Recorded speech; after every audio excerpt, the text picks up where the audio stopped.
Awesome. We are live. Welcome back to our Friday night live stream. Let me know real quick, Todd, is my audio sounding like it's from my microphone? I just realized it might not be plugged in. I can't tell. It doesn't really sound like your microphone, though, to be honest with you. How about now? There. Say that again. That sounds better. Testing the sound. Is it better? That's much better. That's much better. Much better. Yay. Okay, very good. Welcome, everyone. Let us know where you guys are hopping on from, as usual, in the live chat box. Hi, Yukon. Hi, Carnivore at 60. Welcome, everybody. As you guys put that in the comments and live chat, I just wanted to quickly announce something very exciting. I just confirmed that this will be happening for World Carnivore Month. Now, do we all know that January is World Carnivore Month? Todd, do you know? Yes. Phil, my favorite month. That's right. Yes. Okay, we all know here. But for those watching, if you don't know what it is, it's just a month to celebrate going carnivore together as a community. Online, obviously. And it's actually created by Dr. Sean Baker when he started speaking about the carnivore diet on the internet. He would go on people's podcasts, talk about how he lives and eats, which is carnivore. And he would say, look, I actually want January to be World Carnivore Month because it's my birthday month. So that's how it all came to be. Sean really wanted his birthday month to be amazing and celebrate something that changed his life, the carnivore diet.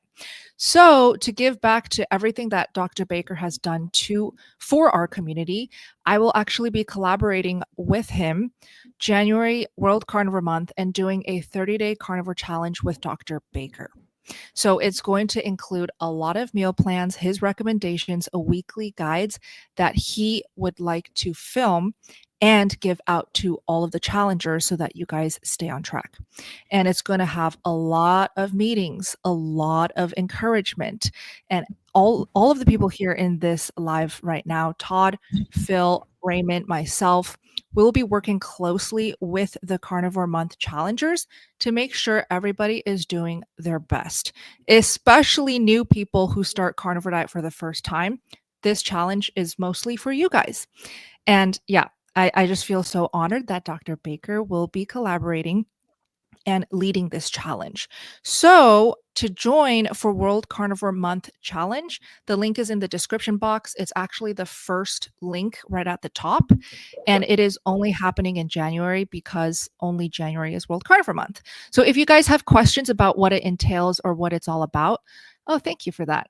Or you guys can join at sbgmeetup.com. Put your questions in, put your, whatever you guys want to know about this challenge, and we will feel free to answer throughout the live stream as well. Now, Todd will quickly go through what we're doing tonight for our live stream.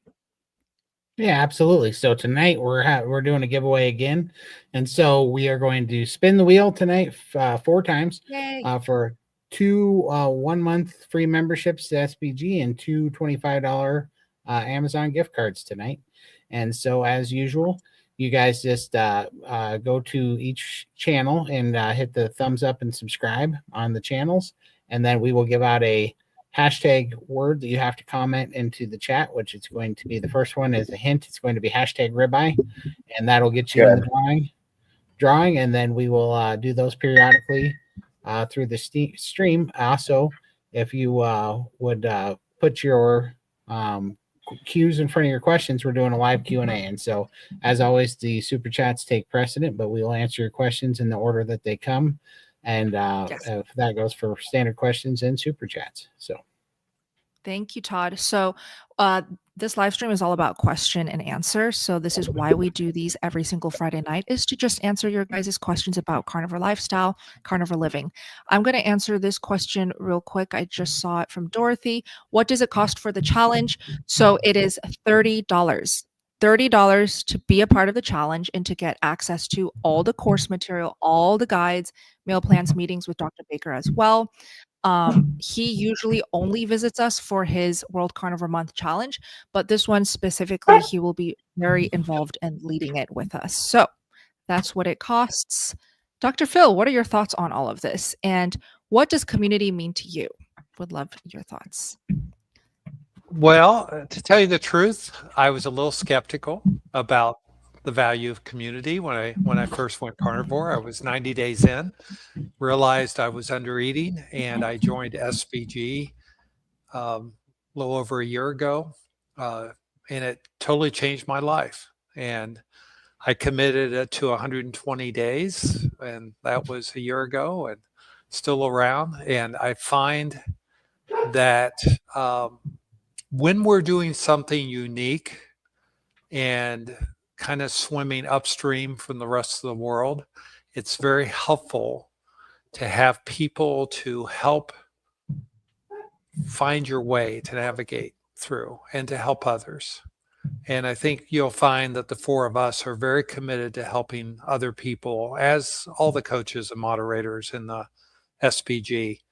And the people in SBG are, even the community is very committed to helping one another in an environment that is off the social platforms where there's so much hatred and mocking and trolling.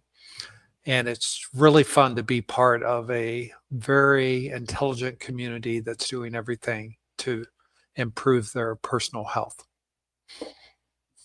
Love it. Thank you for that, Bill. Yeah, love that. Raymond, did you want to chime in? Yeah. So, I found out about community early on with Dr. Baker's when I was over there. That's the first community I've ever been on, and it was online. So that was fascinating to learn from others, to learn, and even during that time I was coaching, and, I learned a lot about myself through that whole event. So community is more than just tips and tricks, which there is that too. More than just about learning.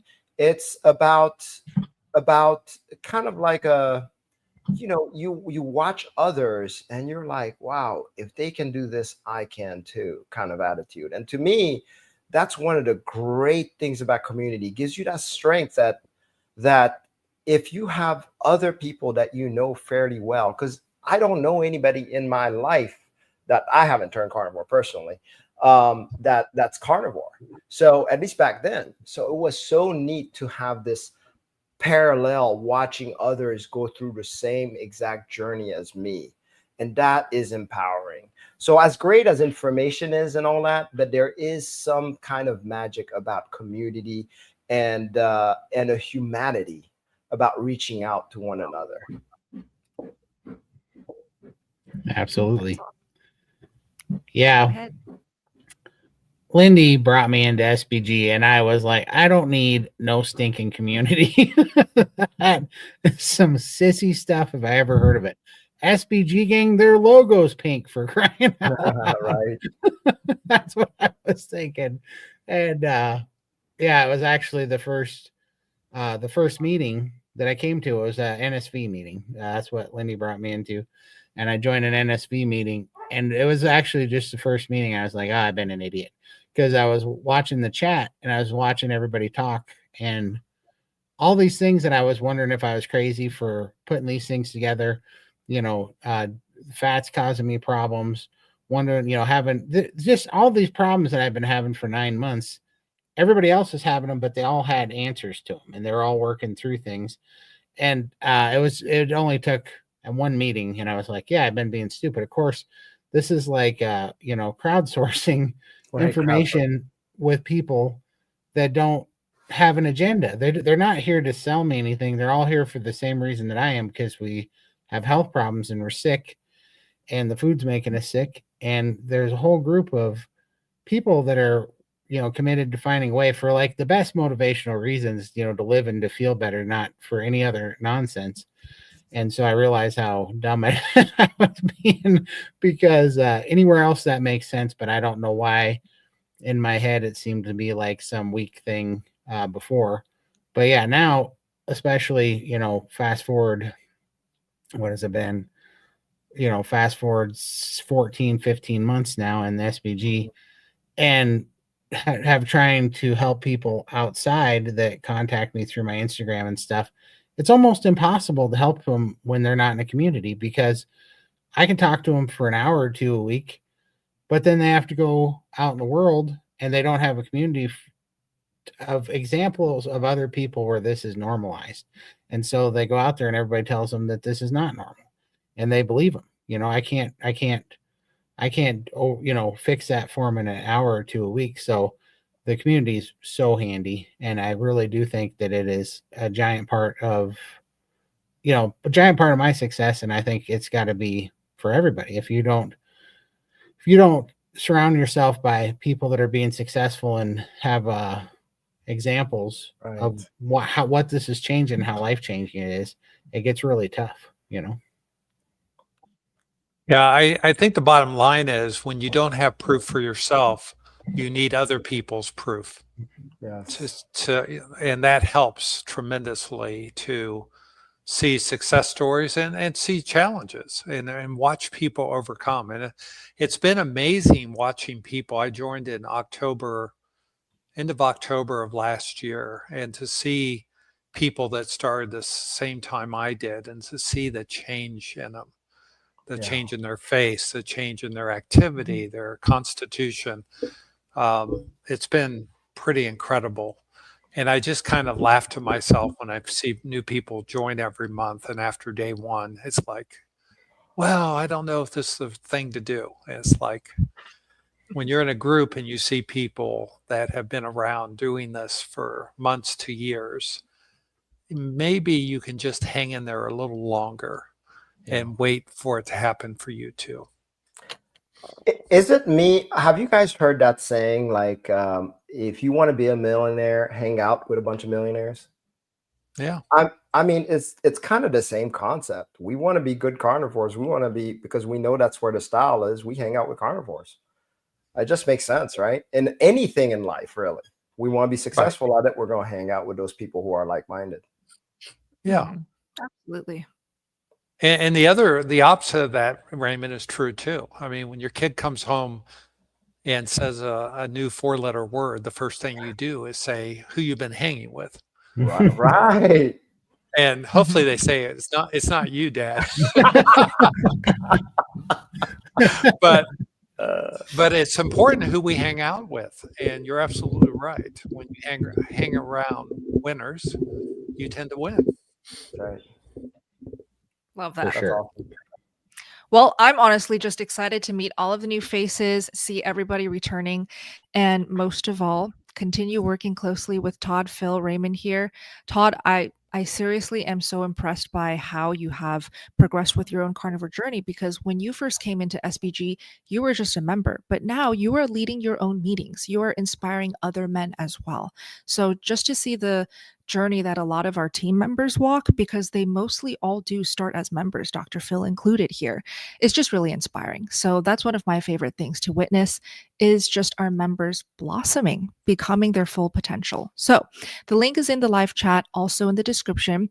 Let's jump into the questions now. And throughout this live stream, we will intermittently give out prizes because it is the holidays. I'm going to put up our first one from Carnivore at 60. Welcome, welcome. Good to see you back. So he says, I've lost 207 pounds. I've been carnivore and OMAD, 1 meal a day. That is amazing. Yes, congratulations. Carnivore and OMAD for 17 months. I found out the other day that all my skin cancer is 100% gone. Wow. That is incredible. Congrats. So anyone else know anyone that has cured their skin cancer with carnivore and fasting? Raymond? I do. I have a client. Does that count? So he's also elderly. I think in his 70s. He's a foot doctor, and he actually used to have these every time he went to the skin doctor, they would find some kind of precancerous stuff. Since when he had carnivore, all that went, and he used to lather himself with sunscreen. And he stopped doing that. He worked at a car dealership, so obviously sun was a big issue. He would cover himself head to toe with the biggest sunblock thing, and he didn't need to do that anymore. It just worked differently for him. So I find that amazing. So it's great to see there are others, and I'm sure there's tons of others. Yeah, I used to living in Florida. We get a lot of sun exposure, and when I went carnivore, I quit using sunscreen as well, because I wanted to make sure I got enough absorption for my vitamin D levels. And it's interesting. I go to a dermatologist every year, and for about 5 years, I've had to have these precancerous lesions called actinic keratoses frozen. And that was just something I go in, have some of those frozen off of my scalp. And this year, when I went in November, first time in 5 years, I didn't have any to freeze. Oh. And it's like incredible. Your skin gets younger with carnivore. And not wearing sunscreen and in that full year. So totally opposite of what you would think. Hey, Oh my Phyllis. gosh. I'm glad Phyllis to is join you, here. Phyllis. That's so Hi. sweet of you coming in. Yay. Oh my gosh. Okay, Did you I've know never that it was a live stream? I have never done this before, and I Say hi to about 300 people, Phyllis. to about 300 people. My hair. That is awesome. Gosh, what an honor to have Phyllis. You look beautiful. I love that you came in, Phyllis. Yeah. So, Phyllis, we're currently answering questions. And yes, we would love your input on all of them if you want, of course, but no pressure. But you're here. So, I will be giving you these questions as well. The first one is on the screen, but I'm going to have Todd answer it first, and then we'll get to you. It's all about curing skin cancer with carnivore and or fasting. So, Todd, have you seen anyone or know anyone?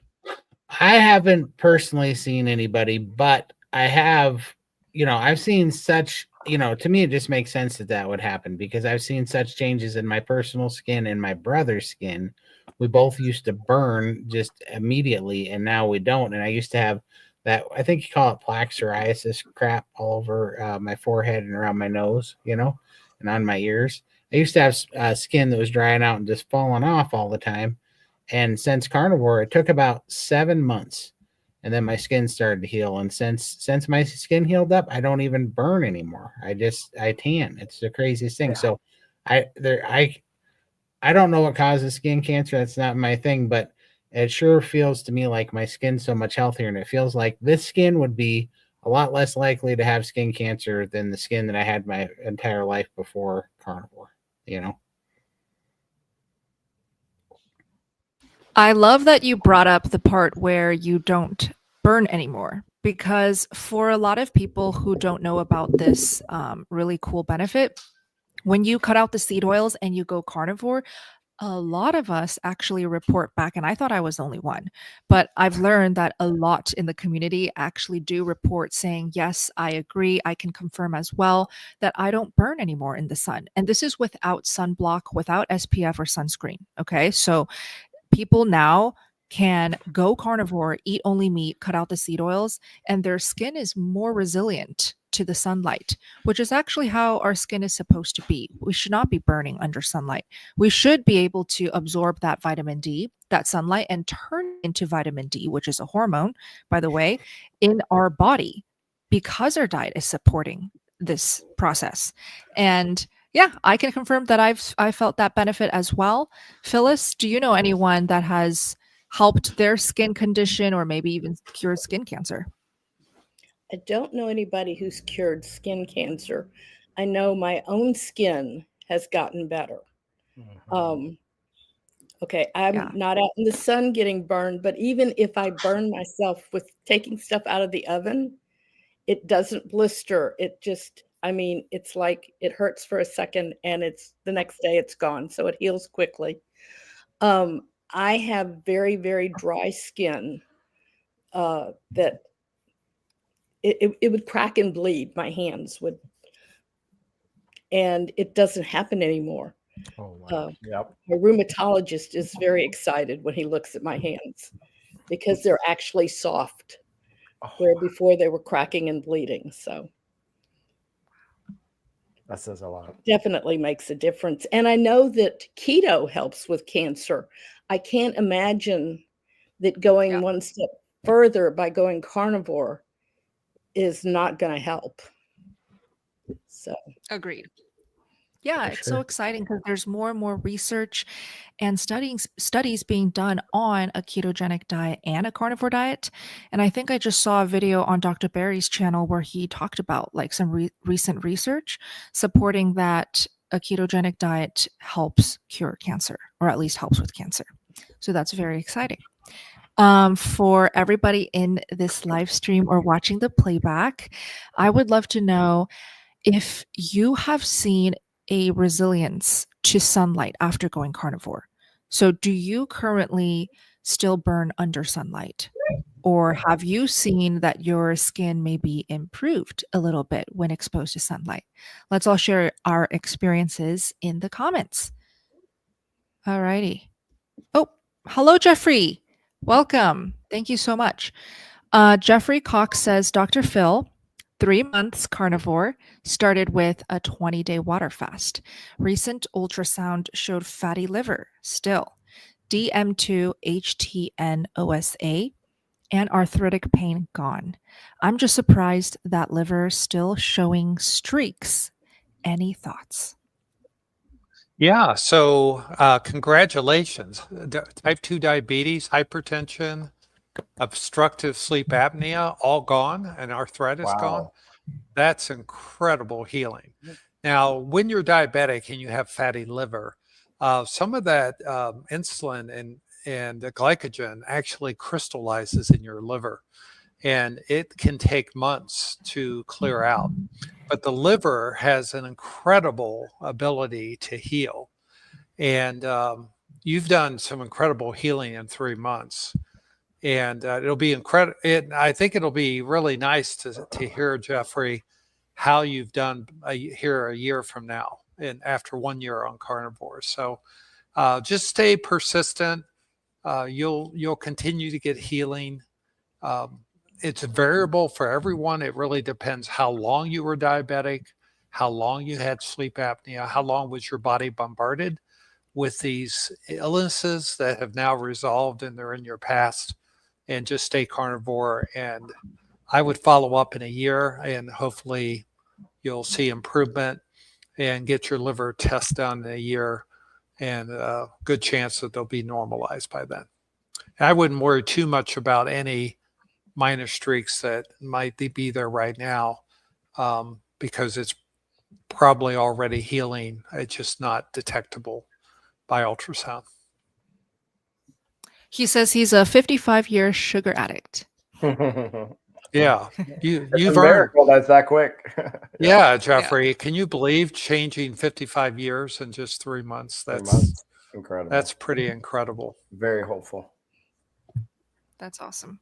Congrats, Jeffrey. Thank you so much. That's awesome. Jeffrey. Great job. Great job. And then Great job. Carnivore at 60 also said, Oh, SBG has played a huge part in my recovery. Thanks all. Well, we are honored. That really is the goal. Yeah, keep sharing, keep going on your progress.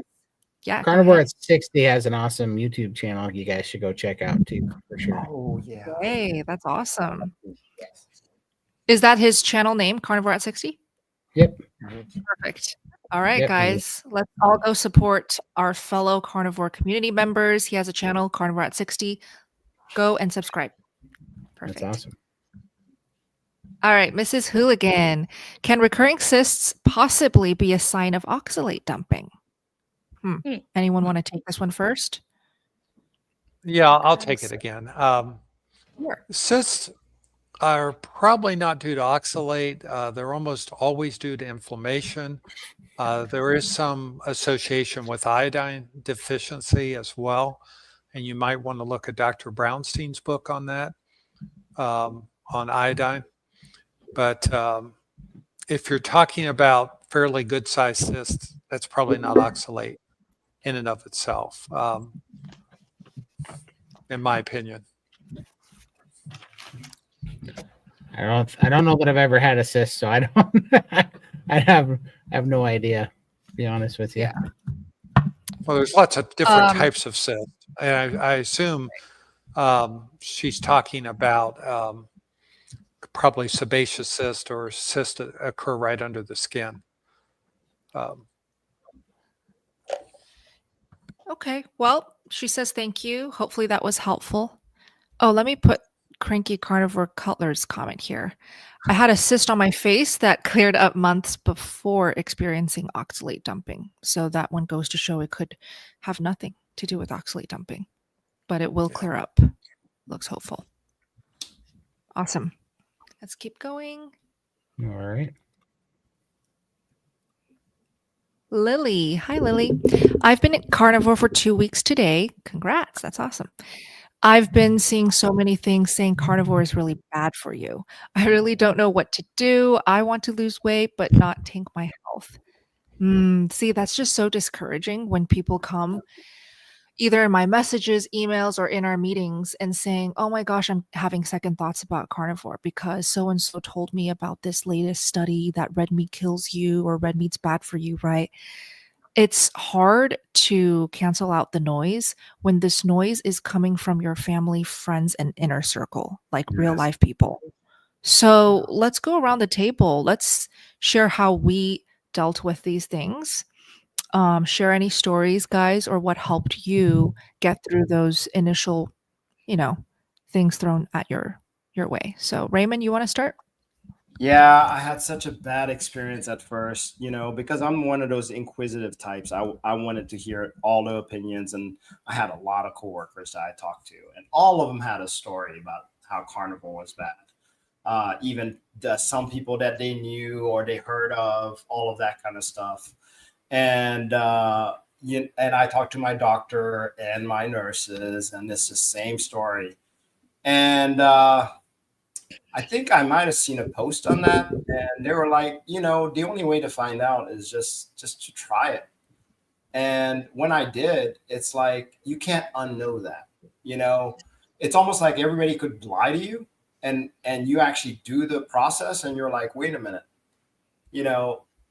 this is not my case. And I felt it. Once I felt it, although I did go off again because my blood works was actually worse at first. A lot of things were worse at first, which is normal if you find that out.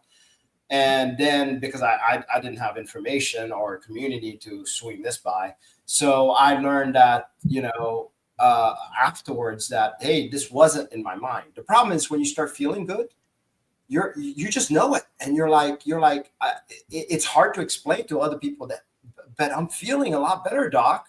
Oh, and my sister even said something like, oh, you're feeling better because there's this symptom that people feel really good right before they die. And, of course that scares you too, and you're like, what the heck? So that is crazy. I've never heard that. I've never heard that. People feel better before they die. Like right before they die. So. I think that's maybe in Hollywood in a movie. Yeah. Yeah, like they get their last win, like that last forever thing to say goodbye to everyone. You're right. It's probably for movies, right? What? But either way, that's what I got. And I was like, oh, maybe, because you doubt yourself, right? So I'm just letting you know that, the doubters are there. I could tell you the best solution for this is join a community, because we can all share all of our scary stories that we've heard from all these other naysayers. And then we can actually say, hey, this is what we went through. This is our experience. I'm 7 years in, guys. And there's no way I would ever leave this carnivore diet because it's done so much for me. And I'm not talking about just pictures. I'm talking about everything. Absolutely. Love that, Raymond, and hilarious. Okay, has anybody heard that? I have to see in the live chat. If anyone also has heard that right before you pass away, you have this second win, or you suddenly feel so good. Let me know if you've heard that. That's Cranky Cutler has this. It's called the Surge. Oh, there it is. The Surge from Grey's Anatomy. It comes shortly before it must be true. Right? It's Grey's Anatomy, of course. Right? It must be. Right.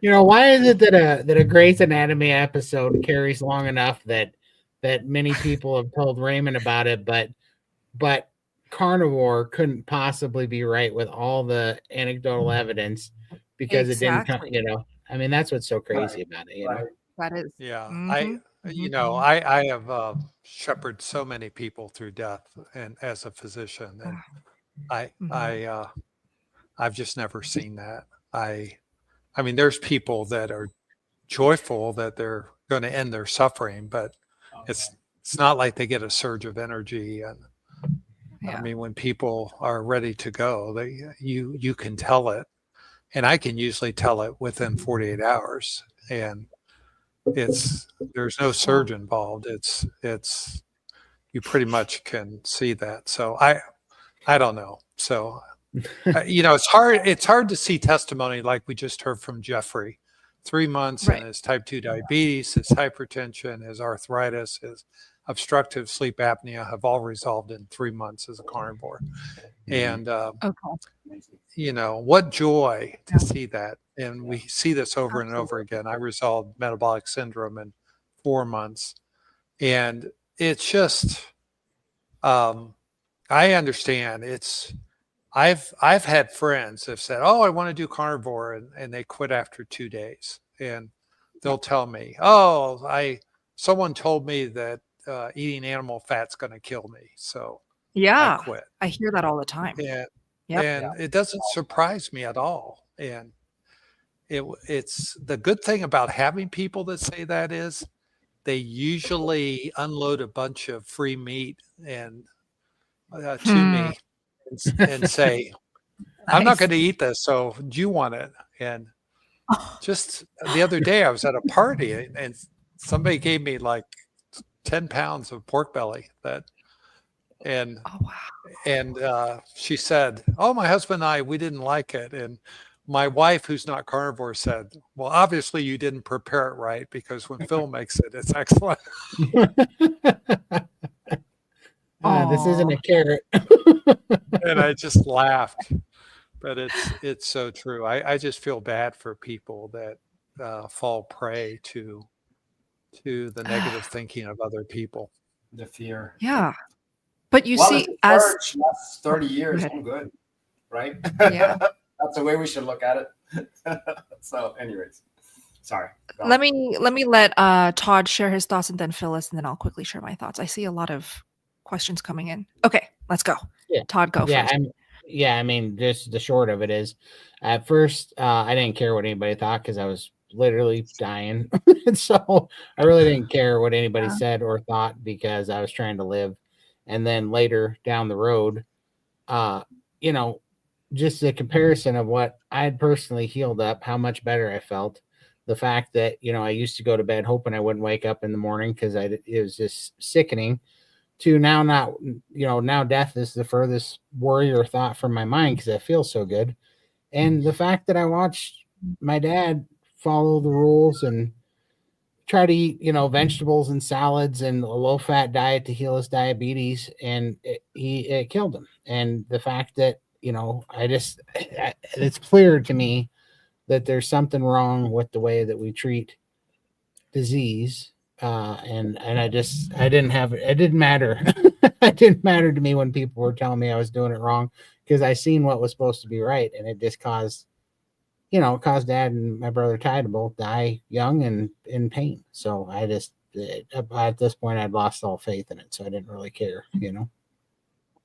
Yeah, and I think anyone that looks at Todd's before and after pictures, if Todd would have stayed on the course he was on, he wouldn't be alive today. And For sure. Exactly. it's pretty obvious. Yeah. He was on oxygen 100% of the time and just was very, very ill. Yeah. And he's totally turned around. For sure. Yeah. Oh my gosh. Going to Arizona. Round of applause. Yes, and he's coming to Arizona with us. Well, Todd went to Texas earlier this year. Todd was about to go to Australia with me, but he got busy. But he will definitely come to Arizona, which we should For actually shout out the Arizona meetup. It is hosted by Adam and Carrie. Yeah. They are the creators of Healing Humanity. And Todd, do you want to talk about what this meetup is going to be all about? It's awesome. Yeah, it's awesome. Healing Humanity. Healing Humanity is a awesome group that's in charge of the Healing Humanity, the Power of a Proper Human Diet documentary that Carrie and Adam are making. And these meetups for Healing Humanity are fundraisers to help fund the documentary, which they're doing a fantastic job. And Yep. yeah, and so I can't say who, but they're also filming somebody very exciting in Arizona while they're down there. So yeah, it's gonna be fantastic for the documentary, and it's coming out here shortly. I think sometime in 2025 we'll be seeing it. Yes. Oh, I see a lot of you guys saying in the live chat that you'll be in Arizona. I can't wait to hang out and meet you guys in person. That is so exciting. I guess Arizona is a much more accessible place for the carnivore community, at least here in the States. Because when I went to Australia and I would talk about it in the live streams, it wasn't as many live chat messages saying, I'll be there, I'll see you guys there. So let me link it. It's in the live chat, and I'll also put it in the description box for people watching the playback. It is on January 4th. Okay, 2025, top of the year, January 4th in Arizona. Details are in the links. Now, Phyllis, share your thoughts on people scaring you about carnivore diet. Okay, so this is my second time around with carnivore. The first time I did it for 3 years. My sister was calling me every single day, crying that I was killing myself. I used to say I could have gotten hit by a bus and they'd have said I died from being carnivore. I finally caved to all the peer pressure and stopped. Meanwhile, I had had a whole lot of healing during that time, that 3 years on carnivore. And of course, once I quit, everything came back. When I started carnivore again this time, I was a closet carnivore. I told my doctors I was doing very low carb, high fat. I was doing keto. That they accepted. My family, when I finally, because I started doing some healing, I had gone from having to use a walker and a cane just to get around my condo, being pushed in a wheelchair out when we were doing social things publicly so I could keep up, to being able to walk. I was getting rid of all my medications.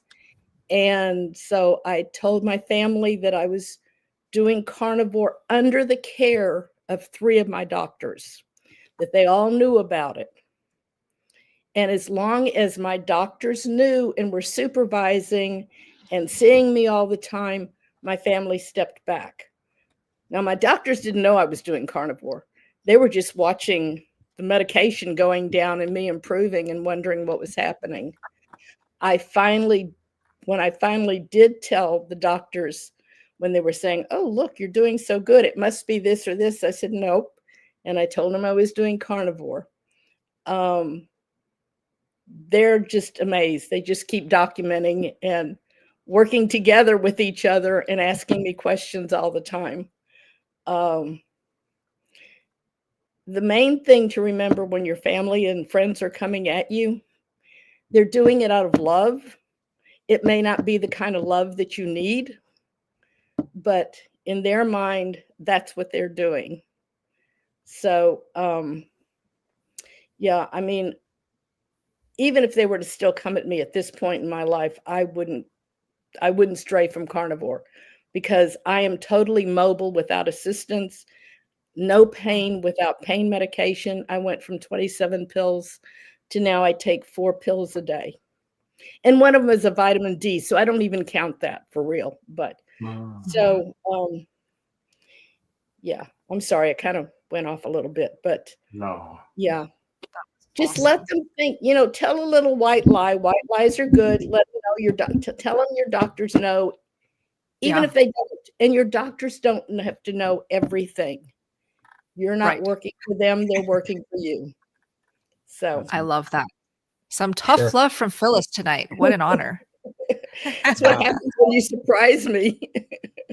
I was just going to give them a reminder that get in this entry. It's for a $25 Amazon gift card. If you guys just go and you hit the thumbs up and you subscribe to the channel that you're on, and then you type in hashtag ribeye into the chat, you'll get 1 entry. If you go for every channel you go to, you get another entry. So you can do it on Bella's channel, you can do it on Raymond's channel, you can do it on my channel. But every time you do it, you get another entry, and then we will be drawn here shortly once we get a few more people in here. Perfect. So let me just recap how to enter for a $25 gift card. Just type hashtag ribeye in the live chat that you are in currently. If you want, you can hop around to everybody's channels for that extra entry. So hashtag ribeye and you'll be automatically entered. Right. And you have to be subscribed to that channel to be entered once you hit the chat. And then and then that'll put you in there. So, and also the links, if you want to hop around to the channels to get more, are in the description of this video. So perfect. So does it have to all be caps still? No, Yes, it can be does. caps. Oh wait, no. Well, actually, we found out it can be caps or not. It doesn't matter. Cool. Okay, great. Okay, great. Right. Oh, I'm seeing a lot. Good job, guys, typing it correctly. Yes. So all caps, no caps doesn't matter, but do the hashtag. Great. Right. Oh, Nav, welcome back. Thank you so much for joining us tonight. Thank you. Thank you. So Nav says, was doing 2 meals a day. My first meal, I cannot eat a lot for some reason. In my second meal, I can eat a lot more. Now I'm doing 1 meal a day and I eat like the same amount as the first meal, like if I was doing 2 meals a day. So not a lot of food. Is this problematic? So what he's saying here, I'll break it down. He wants to know if it's problematic if he just ate 1 meal a day and only the amount that he typically would eat in his first meal of a 2 day. So that's really like a third of what he's eating for his OMAD. That's what are your thoughts, Raymond? You go first. Yeah, so I want to say there's a little trick on that. So, most of the time it's all about the eating window. So on the 2 usually I hear a lot of people eating big first and the second meal smaller. So it's interesting that you're reversed. What it is that if you want an OMAD to be successful, you can give 1 to 2 hours of block of window. So you can have 2 meals during that time if you feel like you're not eating enough. And the question I would have is, how do you know you're eating enough? Are you feeling sluggish? Are you feeling low energy? Are you feeling moody? All of those are signs that you're not eating enough. There's a lot more, but I'll just go with the basics. And the answer to that, if you want to keep OMAD for long term, and that's your objective, then have it in a window of time. I recommend 1 hour to 2 hours. So you're saying within that 1 hour, or if they choose to do 2-hour eating window, they can just eat all throughout the 2 hours? You can do. That's another great answer. But you could have like the meal at the top of the hour, at the bottom of the hour, have your second meal. And if you know you're eating the second meal bigger, then that's what you got. Yep, love it. Anyone else want to give thoughts for Nav? Well, I had to just force it down for about 2 months, and they were right. I knew what they meant by saying "eat until you hate Raymond." I had to do that, but it did work. It did work in spades actually after 2 months, and then I went from eating 1.25 pounds to 1.5 pounds of meat a day to eating 7 pounds of meat a day, which is crazy still to think about. And it worked, and my appetite opened up, and that's when things healed. So. I definitely, and now since doing the priming and going through kind of the priming boot camp, I've reused that several times to boost my metabolism when it was getting a little low from too much fasting, and it's worked every time. But it's hard work every time too. Eating when you don't want to eat, getting up early, eating, not feeling hungry for a few weeks at a time is kind of rough. But it definitely has worked for me. So I would say, hang in there because it does get better, Yeah. I would love to share that, Nav, since you're a guy. I feel like when it comes to OMADs, and she's a female and she's asking about, is OMAD going to work for me? Is OMAD going to get me to my weight loss? I always feel a little bit more hesitant to recommend OMADs for females versus males, because female hormones are just different than male hormones. And we do have to prioritize eating enough and eating plenty of fat much more than a typical man on a carnivore diet. Obviously, it's going to depend person to person, right? What are you trying to heal? What is your history? But if you were a female, then I would definitely say, look, you really have to make sure you are truly eating enough and eating enough fat, not just protein. during your OMADs, especially if you're trying to do OMAD for a long stretch of time. And I'm speaking from experience. There was a period of time where I was eating OMADs for, a long phase. I was loving it. I felt like I was, at my sweetest spot. I figured out what worked for me. It was amazing. And I would just eat one meal a day every day. But what tends to happen is you get so comfortable eating one meal a day for that long as a woman. You get super productive. You get busy, right? Life gets in the way. And you are actually long term slowly down regulating your metabolism and you don't even know it. And there are signs to look out for. I can go into detail if you guys want, or if you want, Nav, you can just request, but I won't. But that's just something that I have to say for women watching this live stream and considering, oh, I want to do OMAD and I want to do it for a long time. There are things that you do have to worry about that men don't. Thoughts, Raymond? I see you were Totally agree. Yeah. Bella, I love that you say that. Actually, even when women do rolling 48s, I really don't recommend that for women. Although alternate day fasting for a certain amount of time works really well for women. So OMAD seems to be kind of like the limbo, right? It's just enough to eat, but just enough to undereat after a long period of time. So knowing that, you got to strategize it right. Even if you have the trick of doing the 2-hour window, first of all, nobody follows the 2-hour window because they're like, oh, I just want to eat just to get it over with. So they don't give themselves enough time to actually eat. So and because you're right, exactly. You're doing it for consistently. Eventually, you're going to be like, forget that. So then what happens is you're going to undereat. So to be honest, I was doing OMAD just for the sake of, wow, I get so much of my life back without having to sit down and eat. So I'm for sure an A-type personality where if I find a hack that can give back time to me or maybe up my productivity or efficiency, mental clarity, I'm all for it. But then as an A-type personality speaking here, it's also that much more susceptible for me to push it. So that's why I always say, look, I love people who love fasting on carnivore. There's not a lot of us here, but it's a double-edged sword for sure. Dr. Phil, any thoughts? Well, I just think that we get into trouble mind. doing anything for a long. What? There's just a lag. Can you not hear me? We got you now. There was a lag there for a minute. Okay. Yeah, I just think that doing the same thing consistently for any time period can be problematic for most of us. We get into kind of homeostasis of our metabolism. And I'm kind of in the theory to mix it up quite a bit and to do different things to keep your metabolism kind of on the edge a little bit. So we see a lot of people that do OMADs for a long time and they come in, they've stayed stalled for a few months. And one of the first things we do is get them to eat more for the short term. And that seems to help. So, but at the end of the day, people can do what they wanted to do as long as they're getting results. I love that. That's so true, is just doing something for way too long.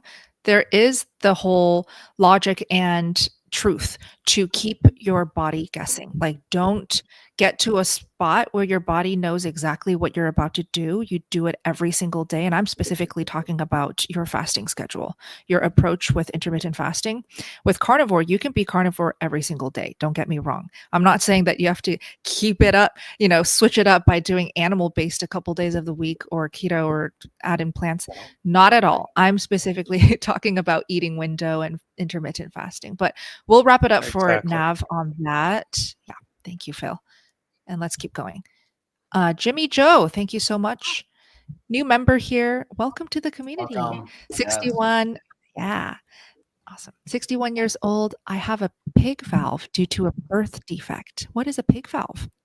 It's a heart valve. Heart valve. Okay.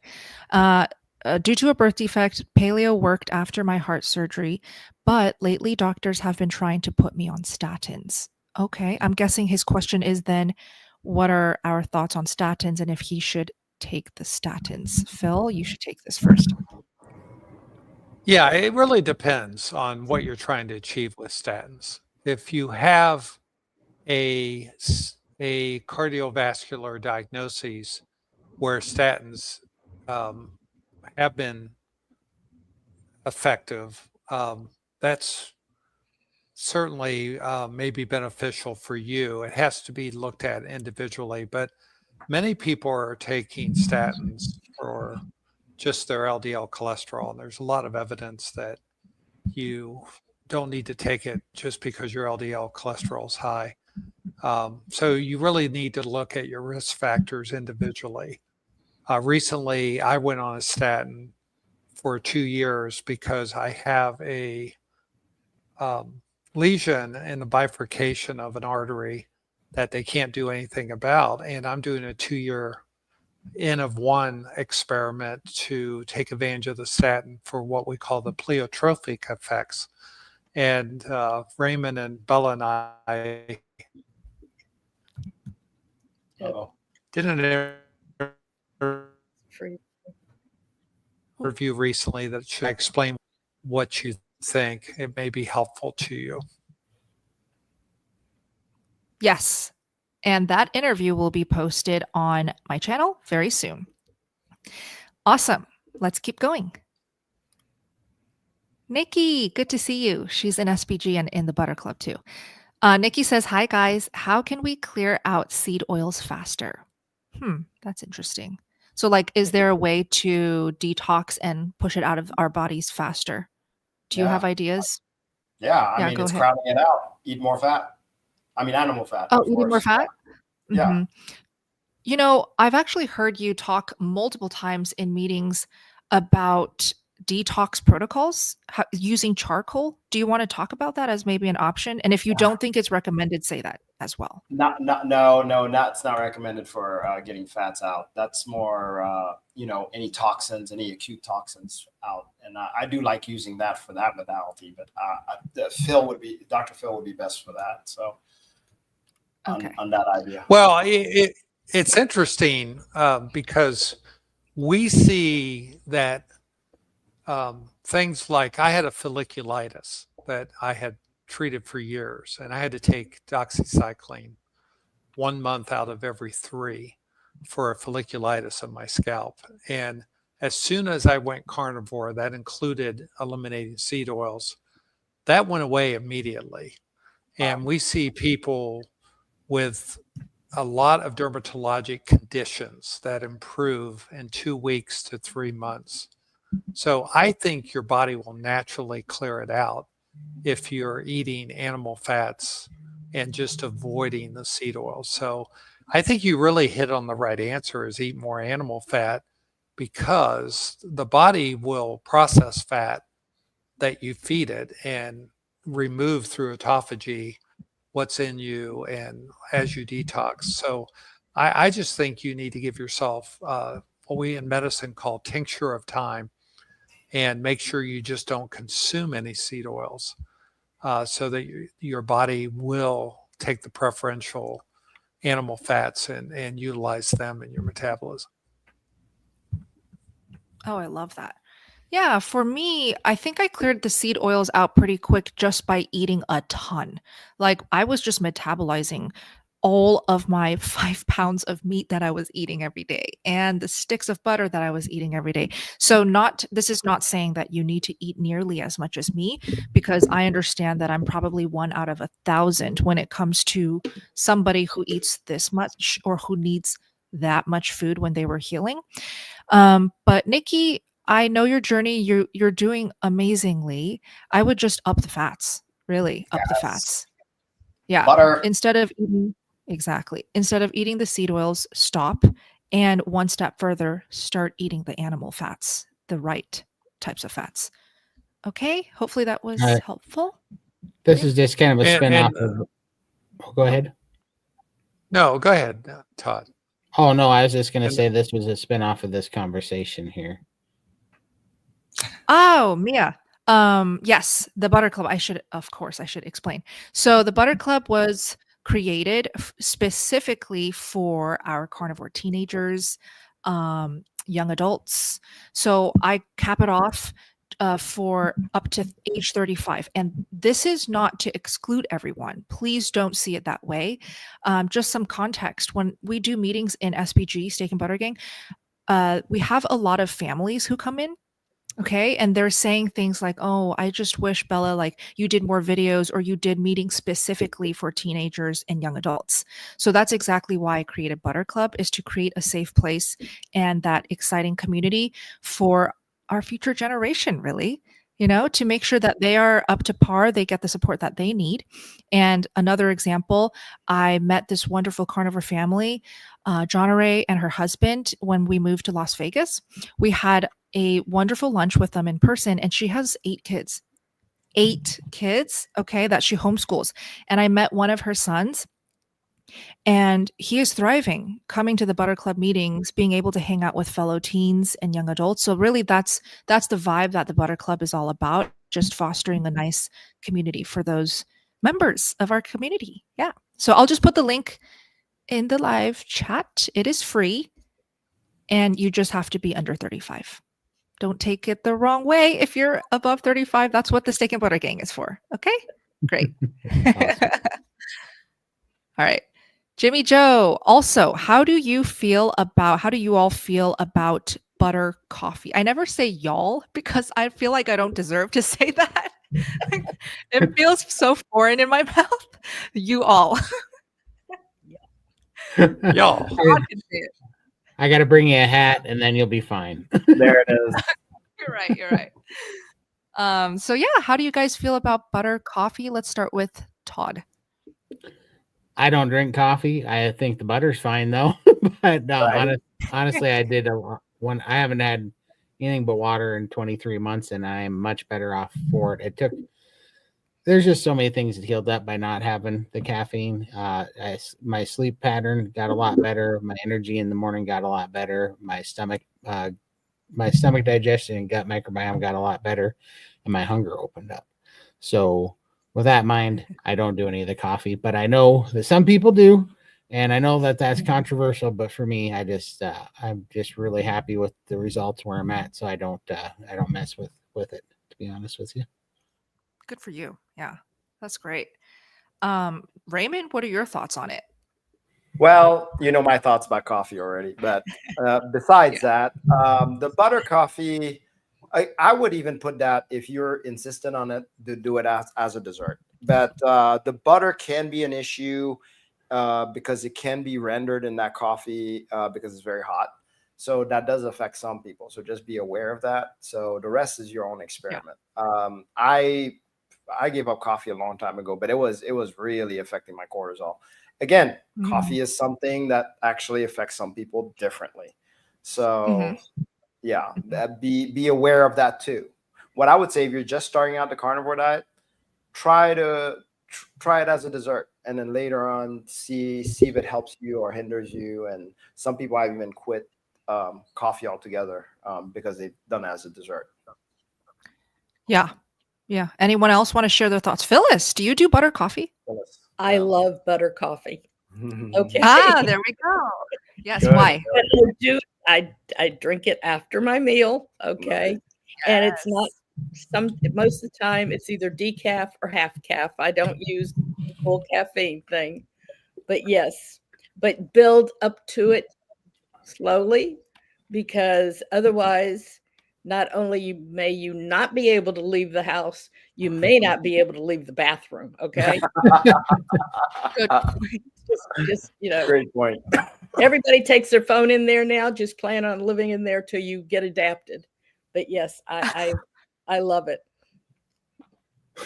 That's so cool. Phyllis, do you use salted butter in your coffee or unsalted? It depends on my mood. Oh, whoa! And there are some times that I'll do black coffee with just salt in it. So I like, yeah. Yeah, that's great. Phil, do you do butter coffee at all? I do not. Okay. Yeah. So there we go. Hopefully that gives a well-rounded view of butter coffee to you, Joe. Real quick, everybody in this live stream, who here drinks butter coffee? or who here drinks coffee, and share your experiences with this whole concept. All right, Nav, thank you so much. Since I started carnivore, I always have to get up to pee at night. Never was an issue before carnivore, even though I drink less water now. Advice. So before we go into the advice, who here, and you guys can raise your hands. Raise your hand if you peed more or peed during the night for the first time after going carnivore, like initially. Yeah, initially. Sure. Foamy too. It must foamy. be like an electrolyte balance thing where, the electrolytes in our body have to go through something during adaptation where we pee more. Because I hear this a lot.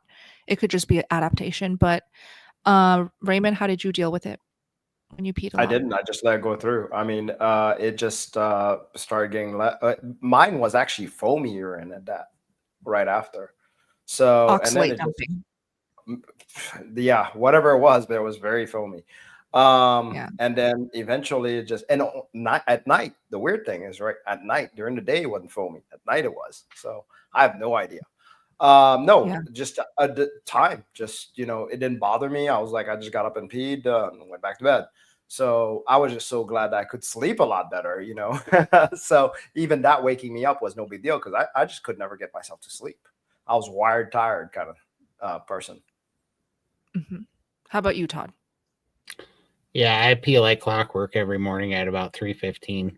And so I just changed my schedule. I started going to bed earlier, and now I wake up at 3:15 in the morning. I don't go back to bed. Nice. And I'm actually loving it because I'm so much more productive when I do that. Because if I try to go back to bed and I fall asleep, then I don't feel good. And I realize that it's actually, I think it's I think whatever the cortisol dawn phenomenon is it causes me to have to pee. I don't know why, but it seems to. So I was tired of fighting those two things. And so I just started getting up, and I love it because it gives me plenty of time to get a workout in the morning before I go to work. It has plenty of time to, get everything done, and I show up early, and I just start going to bed earlier. And on carnivore, I feel really good at about 5 hours of sleep. I feel just fine. That's another really cool benefit that we don't talk about enough is just needing less sleep in general. I went from needing like 10 to 12 hours a night to now needing about 7. I still need quite a bit, but 7 versus 10 to 12 is a big change. Todd, so what time do you wake up in the morning? I wake up at about 3:15 every morning. Yeah. Wow. And you just start your day at 3:15. Yeah, I get up, I pee, and then I'm like, okay, well, we're here, and I just hop in the shower, and then I feel great. But I've been trying to go to bed by like 9. It doesn't always happen, but I usually am in bed by like 10 or 10:30, and that's plenty. Even 10:30 to 3:15 to 3:30 in the morning is perfect. I feel fantastic. Yeah, that's really cool. If I go to bed at midnight and I try to get up and pee at 3:15 and then go back to bed, it ruins my whole day. Like I am so tired and just something's off. So yeah, I love it actually. That's great. Well, Nav, I think we can all agree that this is not too big of an issue where you have to like do anything different. If it's okay, just give it some more time. Even if you get up every night to pee, it typically will go away, according to Raymond. If it's part of adaptation. Lesson. By the way, just to say, it's happened to me while I'm fasting, dry fasting. So just to say that, whenever I guess we're getting rid of stuff, it goes through that time period. I have no idea why it doesn't. So. But then another obvious advice is just don't drink like 2 to 3 hours before bed. Or don't. Really? Okay, never mind. No. Like I said, dry fasting. I'll dry fast and then still I go. So I was like, what? That doesn't make sense. Wait, what about you, Todd? When you were dry fasting, would you notice anything? Oh yeah, I didn't pee near as much when I was dry fasting. But did you pee at the 3 a.m.? Yeah, I still not all the time, but most of the time I still did. Yeah, it depended on, but yeah, I would still pee in the morning for sure. Right around that's why I think it must be some sort of dawn phenomenon thing. I agree. That triggers it. Yeah. Phyllis, any thoughts on this one? Checking in. Don't fat cells hold water and as the fat cells are getting smaller, they release water. Whooshing. The whooshing So, effect. yeah, could that be happening during the night? I would like to think I get up for a reason.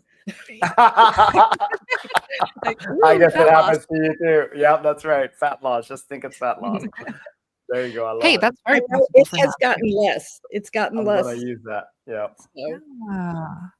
Oh, that's so cool. The whoosh effect is, for those new here, is just that initial huge decrease in inflammation, which translates to a big drop in your weight because you're basically just losing all that water weight on your body and inflammation.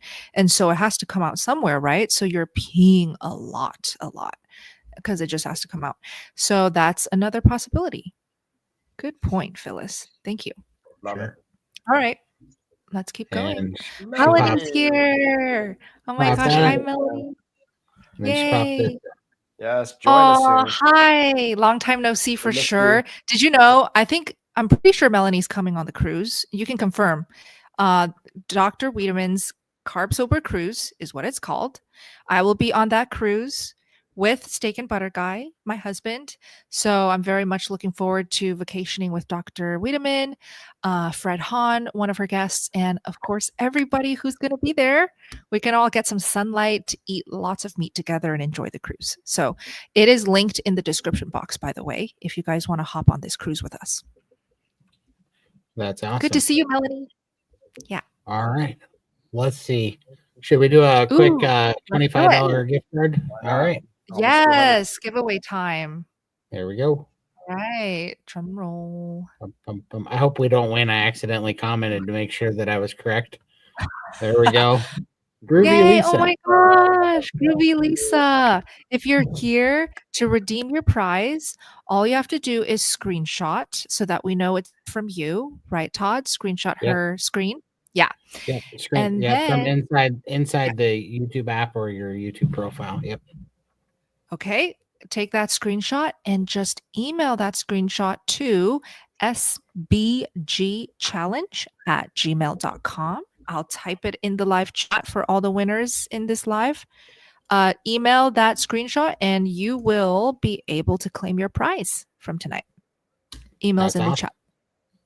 Great. All right.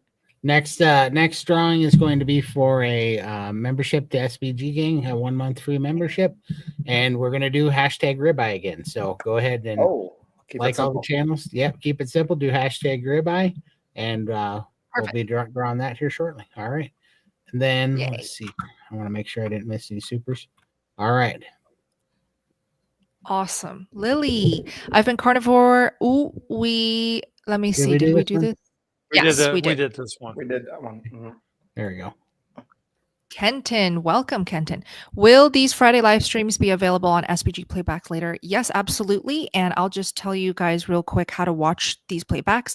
All of our YouTube Friday night live streams post right after the live ends as a playback. It's basically just a YouTube video after it ends. And you can watch the live streams to all of our past Friday lives that we've ever done just by going to everybody's channels here. So if you're on Todd's channel, go to Todd's channel and click on the live tab on his YouTube channel. And you can watch all of the lives he's ever done, which, by the way, is such a gold mine. It's such a hack for anyone who wants to learn about carnivore and get to know so many great carnivores on YouTube. Go to their lives tab, watch their live streams, especially Todd. Because Todd, you have some awesome lives. Do you want to talk about what you do on your live tab? Yeah, awesome. Yeah, on Sundays for the last 14 months, we do a live called 700 Plus and Counting Down, which is me, Lindy, and Michael, and it's all about about weight loss for carnivore. And then we do these every Friday, and then also we get on quite a few periodic live streams, and also we are now doing a Thursday live with Healing Humanity group over there as well. So yeah, there's hundreds of lives over there under the live tab, and we'd love to see you guys over there. So yep, live streams are a big thing in the carnivore community, so take advantage of them. Perfect. For sure. All right, Shane, welcome. Is there a reason that I am still gaining weight 20 days into the challenge and I know not to weigh, okay, but it's hard not to. Gotcha. So he's gaining weight still 20 days into the challenge. I'll start with you, Raymond, for Shane. Yeah. So Shane, look, this is a long term. First of all, the most important thing on a carnivore diet is to nourish your body. I know a lot of people don't like this. They think, oh, I should just be shaving off weight like crazy because we've seen it so many times. That is the case. It just depends on how many issues you have. So that's why we say don't weigh yourself. Apparently, you've gotten that message and you're probably listening to us, which is great. But as far as reasons to still gain weight during that time, it's just you're not nourished enough that the body can hold itself and go to that period where you're not needing to eat as much. And even periods of fasting becomes natural. So I think just listen to your body, allow it to eat as much as it wants. Don't freak out about the weight right now.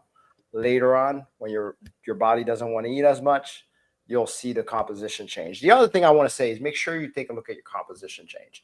We always try to tell people, look, when you grow, when you get extra muscle and bone, which is going to happen fairly quickly, that's going to weigh a lot.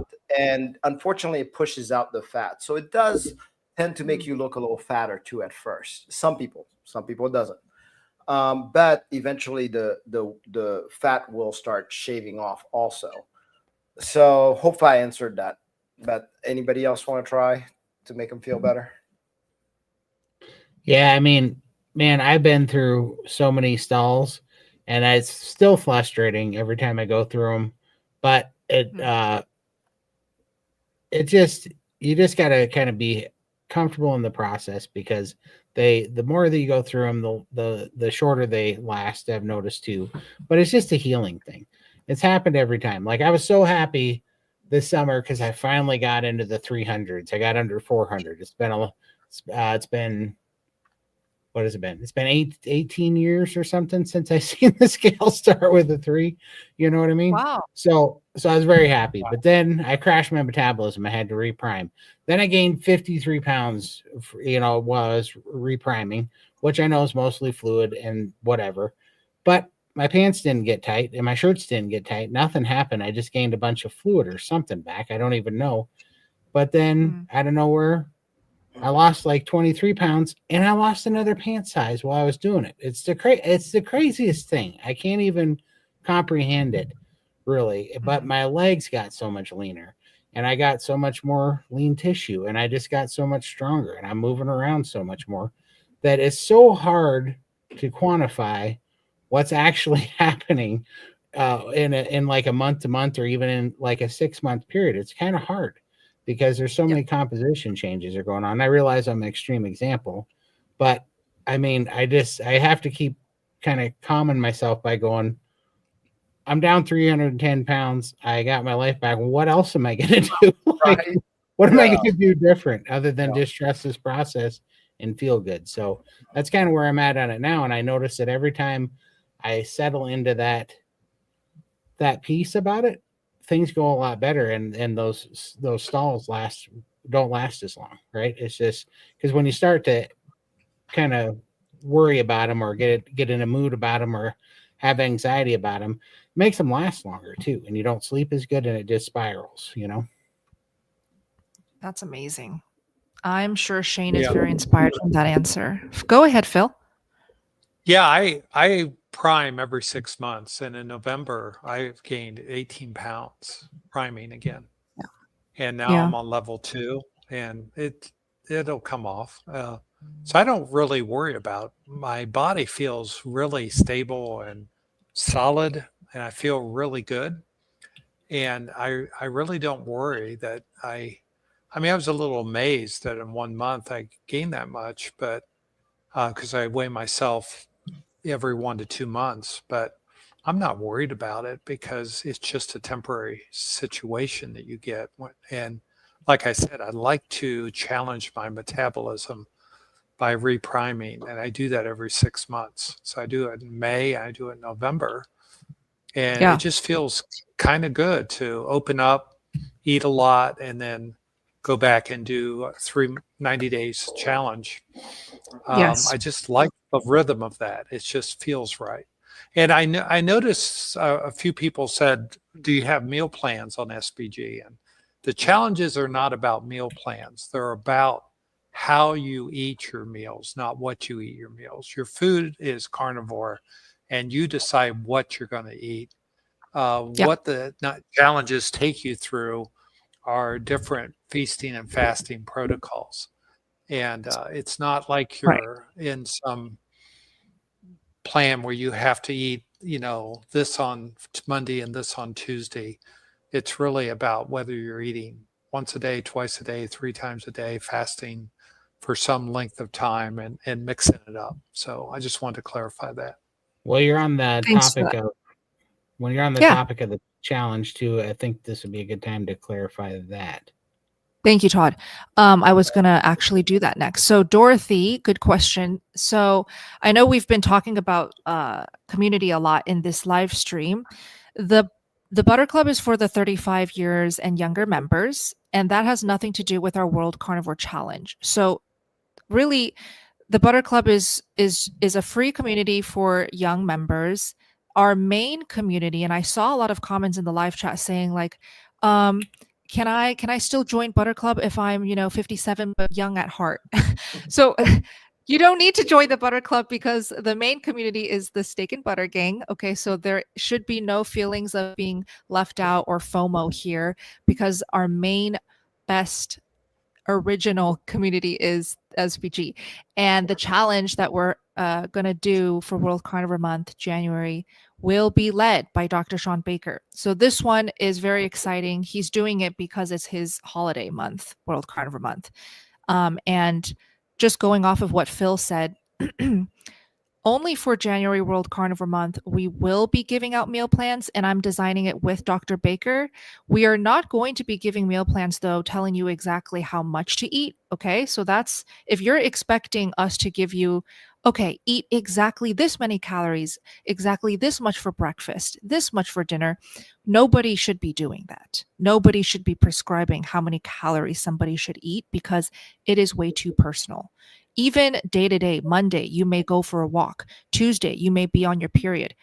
You're going to need a different amount of calories for those days to support your life, your hormones, your activity levels.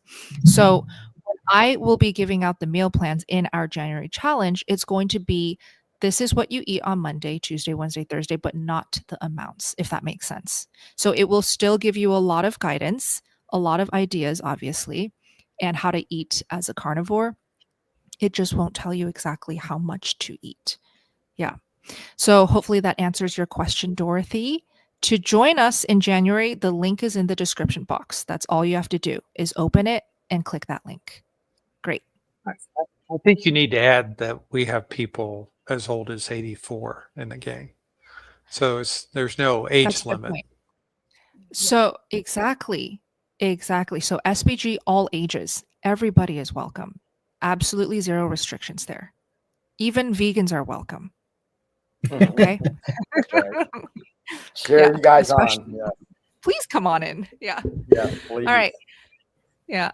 Nikki, can carnivore get rid of spider veins? Ooh. Phyllis is nodding. Okay. Yes. Please share. Okay. So I had the veins were so bad, so purpley all over, that my granddaughter told me that I was playing with too much purple marker because, kids get marker all over themselves. A little over a year in, I noticed that on my left leg, it's clear. They're gone. Wow. My right leg, very faint. Wow. So, yes. That's awesome. That is so cool. And Phyllis, did you do any special protocols or did you do anything besides just going carnivore? No. Great. Just carnivore. And by the way, for the age, we have a little boy as young as 10 in our group. And yes, someone who's, is she 80? I think she had a birthday just recently. So she's finally 85. Yes. And I'll be 76 next month. So we have a wide range of people there. Yes, we do. Oh, yeah. Very exciting. Awesome. Okay, let's keep going. All right. Let me go back up here. Miriam, please help me. I fell off the wagon 4 times right now. I need help. How to stay consistent, please. Sugar cravings is what she's dealing with here. Okay, Miriam. Let's start with Raymond. What are your thoughts for Miriam? Well, definitely could use a little priming there. That kind of helps. The main thing is making sure you're eating enough. Typically, people fall off the wagon because they're not eating enough carnivore foods. So the priming concept is eating 3 meals a day till comfortably stuffed. The first week is to have snacks allowed. The second week is to just do it without snacks. But there's a lot more detail behind it. Any coffee you have or anything other than water, you would do that as a dessert. So a little more nuance, but the other thing is join a community. We also have a sugar meeting just for these people who have these cravings, and we kind of help them through that part. So I just can let you know, if you're eating enough, you're not even going to want to eat, period, much less sugar. Sugar is not going to look anything good to you. And that's the idea. You get to that point where you're actually enjoying not eating, and that's amazing. Yay. My suggestions for Miriam is fat is sugar cravings' biggest enemy. Seriously is. Okay, I'm not just speaking from my own experience. I hear it on Instagram, on TikTok, on YouTube from our own carnivore members in this online community all the time. If you have a sugar craving and that voice creeps up in the middle of the day, you're on your laptop working. I really want some chocolate. Go to your fridge, eat some pure fat. Some examples include butter, tallow, raw suet, even just something fatty like a strip of bacon with lots of fat on it. And eat it. Don't expect it to go away automatically, but give it time. Savor that fat. Let that fat slowly melt, absorb in your body, go down your stomach, okay? And give it a couple minutes and literally hear that voice fade away. It really does work, and there's nothing more effective than pure fat. Todd, you're nodding. Do you have any tips? Yeah, I know that, sugar was my number one drug of choice to treat anxiety. Usually was what would cause it the most. Any kind of anxiety, and I was riddled with it, and especially in the mornings, that dawn phenomenon stuff. That was when it was worse, and I just had to eat my way through the cravings, because the only way I could quiet that down was if I've filled up with bacon and eggs before. So I just, everybody's heard me probably say it by now, but I just kind of came up with a kind of a fail-safe plan where I would tell myself if I wanted that sugar, I had to eat bacon and eggs until I was stuffed, and then I could have it. And that actually really worked well for me. And so that's what the idea behind it was to hit the stretch markers on my stomach to shut off the noise that was telling me to eat, because that's the only way I could get any kind of appetite control then. And it worked. And I'm still to this day surprised how well it worked, because I haven't had a sugar craving in like 22 months now. And so awesome. You can get free from it. And I mean, I was drinking, thousands of calories. I was drinking, like 20 sodas a day to get my sugar fix. And it was the worst addiction I had. And I had plenty. And that really did clinch it. But I had to eat through it for sure. That is amazing. So you don't have to lean on a pure fat, Miriam. You can do what Todd did, was just have a designated meal. Okay. And then eat that every single time. But you have to be consistent. You can't get lazy. You can't be like, okay, I'll just write it out. I'll just drink some water because I'm probably dehydrated. No, you have to eat every time. Otherwise, you will actually fall off the wagon. Unfortunately, it's a lot of work to do it every single time. But what you get on the other end is you get to stay on carnivore, and you eventually get to live life with 0 sugar cravings. How amazing is that? It is happening to thousands of people. Free. Be free. Free from it. Yep. That's right. Yeah. And I mean, that's why I picked bacon and eggs, because it's easier and cheaper and more accessible, and it can be ready in like 7 or 8 minutes. You can turn the skillet on high. It's pretty easy. And then I didn't look at it that I was going to eat that and not eat the sugar. I looked at it like I get to eat the sugar as soon as I eat this bacon and eggs, But what happens is you're kind of playing a little trick on yourself, because then you get the power back to live to fight another day after you have the bacon and eggs, and it worked every time. So, maybe it was just me, but that saved my life. It really did. That one little trick. So amazing. Oh, I was just saying that one. Sorry. We're doing it at the same time. Okay. Great. All right. This is Jimmy. Physical trainers often say to get 1 gram of protein per day for every pound you weigh. I'm in the neighborhood of 200 pounds. Does this sound? So his question is saying, should he be eating 200 grams of protein if he's using that logic? Well, that's not the right formula. It's for every lean pound that you weigh. So, like when I was 700 pounds, I shouldn't be eating 700 grams. Wow, that'd be amazing. You could do that, right? So no, you kind of got to figure out what percentage body fat you are if you really wanted to do that. But it's really what your lean body mass is. So it's not the weight that you are that you're eating protein for. It's the lean weight and your goal weight that you want to be, kind of. So, yeah, it probably depends on if you have any fat on you. So, yeah. Exactly. I actually heard another one similar to the 1 gram of protein rule. Again, the reason why I'm not familiar with these rules is because when I went carnivore, I don't follow rules. I follow what my body wants, which I feel like is the ideal way to live. Eventually, that should be everybody's goal, is to not constantly or for life be on some weight loss program or to keep following rules, period. So for Jimmy, I heard another popular one, though, saying you want to eat the number of grams for your ideal body weight. Yeah. Phil, you're nodding there. What are your thoughts on That's what I that? use. I use ideal body weight because it's easier to calculate and to look up, because despite how much we've come with body composition monitors, it's still the easiest number to assess is your ideal body weight. And that has to do with your height, your body build, your gender. And those are all things that can help you to determine. So for someone like me, I'm 6 foot, would be about 160 would be the ideal body weight for. I've never weighed that, but I feel good at like 183. But with that rule, I would eat 160 grams of protein. But we do use this when people want to gain weight. It's very helpful because a lot of people are not getting enough protein. And when they're trying to heal certain conditions, like number one in the older population is osteopenia.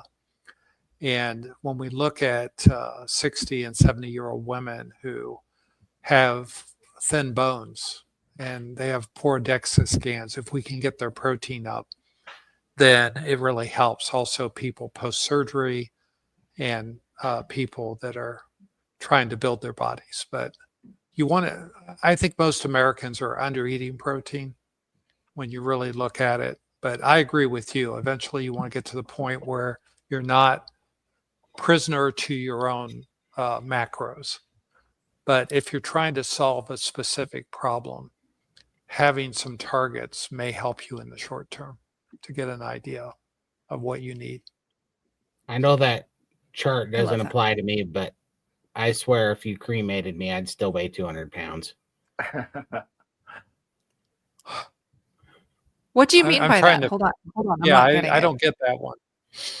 I said, I swear if you cremated me, my ashes would still weigh 200 pounds. I can't, like, I'm 5'10", and there's no way I'd ever get to like one, what that chart says, like 160. Right. Well, yeah, it'd be like 150 for you. Yeah, there's not a chance. I just don't think. Yeah. No, it's just a target to use. Not. I mean, personally, I have no interest to get to my ideal body weight. Yeah. I feel really good in my 180s. That's where I function the best. If I got to 160, I would look like the thin man, and I don't have an interest to being that low. For sure. Yeah. Yeah, it again, it's like, do you really want to? And Jimmy, let's first answer Jimmy's question collectively. So he doesn't need to be eating 200 grams of protein per day, correct? He does not. Yeah. We just go by your height. If you're a male, as a general rule of thumb, 6 foot, be about 160 to 175 pounds. So 160, 175 grams, and cut 10 grams for every 2 inches, or cut 5 pounds for every inch below that. That would be a general rule. Yeah. Or Jimmy, you can just focus on enjoying your carnivore journey and just eat when you're hungry, stop when you're full. That's something I really enjoy doing, and it worked so beautifully for me. I'm 6 years into carnivore now, still thriving, still eating only meat. Okay. And also, am I counting calories? Am I tracking my protein? Not at all, because my body tells me how much protein I need to eat. And the other day on one of these lives, a member came on and specifically asked me, can you calculate your macros in front of us? So I did. And I'm eating way more protein, fat, calories, all of it than what I should be based on my whole ideal weight, height, a BMI, whatever. So that just goes to show it's so personal as well. Yeah. Okay. Great. Oh, Todd, it your has so mouth much is to moving, do. but I don't hear you. Okay, go ahead. All right. Phil. No. Go ahead, Phil. Oh, no, I was just saying it has so much to do with your hormone balances in your body too. And you're a very unusual individual, being Asian and 5'10". So your metabolism is probably undescribable. Plus you're doing some working out now. Yes. Right now, yes. Yeah. But I wasn't born with an amazing metabolism. I would not say that I'm someone who's naturally skinny, because when I was eating a standard American diet and a vegan diet, I was not skinny. I was very puffy, very inflamed. So when people say, "Oh, she's on Instagram especially, oh, she's doing so great on carnivore because she's young and she's Asian," as in they're saying like it's my genes and it's my youth that's giving me these results. Absolutely not. I don't feel as good as I did even 4 years ago on carnivore. That's 4 years later, 4 years older. So how does that work, right? So yeah, it's very personal. Yeah, I think I love when you talk about before you went carnivore, how you had a Buddha belly, because that's exactly such a descriptor of poor health, right? A Buddha belly. Yeah. I mean, poor health, and poor you're digestion. such an example of ideal health right now. So it's great to watch the change through your videos through the years. Oh, thank you, Phil. Sure. I appreciate that. Can we do another drawing real quick? I'd love to. All right. So this is the giveaway happening now. For those who entered, good job. Thank you. Yeah. The prize for this one is SBG membership. All right. Congratulations. Violet Aura. If you're still in this live stream, you won. Congrats. And I'll repeat the rules to claim your reward. It is to screenshot your device right now so that we have proof that it is you, Violet Aura, reaching out to claim your prize. Screenshot that and take that screenshot, email it to sbgchallenge@gmail.com, and you will get your prize. That's awesome. Congratulations. And the next one will be a $25 Amazon gift card. And we're going to go ahead and do hashtag ribeye again. So everybody put hashtag ribeye. Okay. Keep it easy. Keep it simple all the way. I love it. Makes it simple. Yay. Congrats, Violet. She says thank you. So she saw that she won. Yay. Good. All right. Yeah. Silver Stack. Thank you so much. Was diagnosed acute severe claudication. They found 4 larger clots, carnivore, for 2 years now. For GERD, they are blaming my diet. and the COL 322. Okay, lots of abbreviations, but I'm guessing that's cholesterol. Cholesterol is 322 average, and surgery Monday. Is there more to this, Todd, or is that the whole question? Let me look. I think that's the whole question so far, but let me look. See if I can find All right. anything else. Claudication. Okay, well, let me first explain what claudication is. So claudication indicates peripheral vascular disease, so plaque within the arteries of your legs, usually aorta and femoral artery. And claudication is the fact that your legs get numb and painful and pale when you walk. So they can only walk so far until the circulation in their legs are so bad that Silver Stacker evidently has either pain or limitation and can't walk any further. And this is due to atherosclerotic peripheral vascular disease, which is usually due to insulin resistance, hypertension, cigarette smoking. I've never heard of anyone getting this on carnivore, but usually claudication occurs over years. And I'm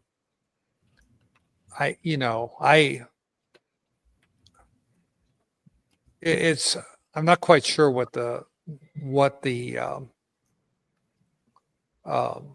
question is here, but I certainly would think that I'd be concerned. Family history too, Silver Stacker. I see your only risk factor was cholesterol, was in perfect health.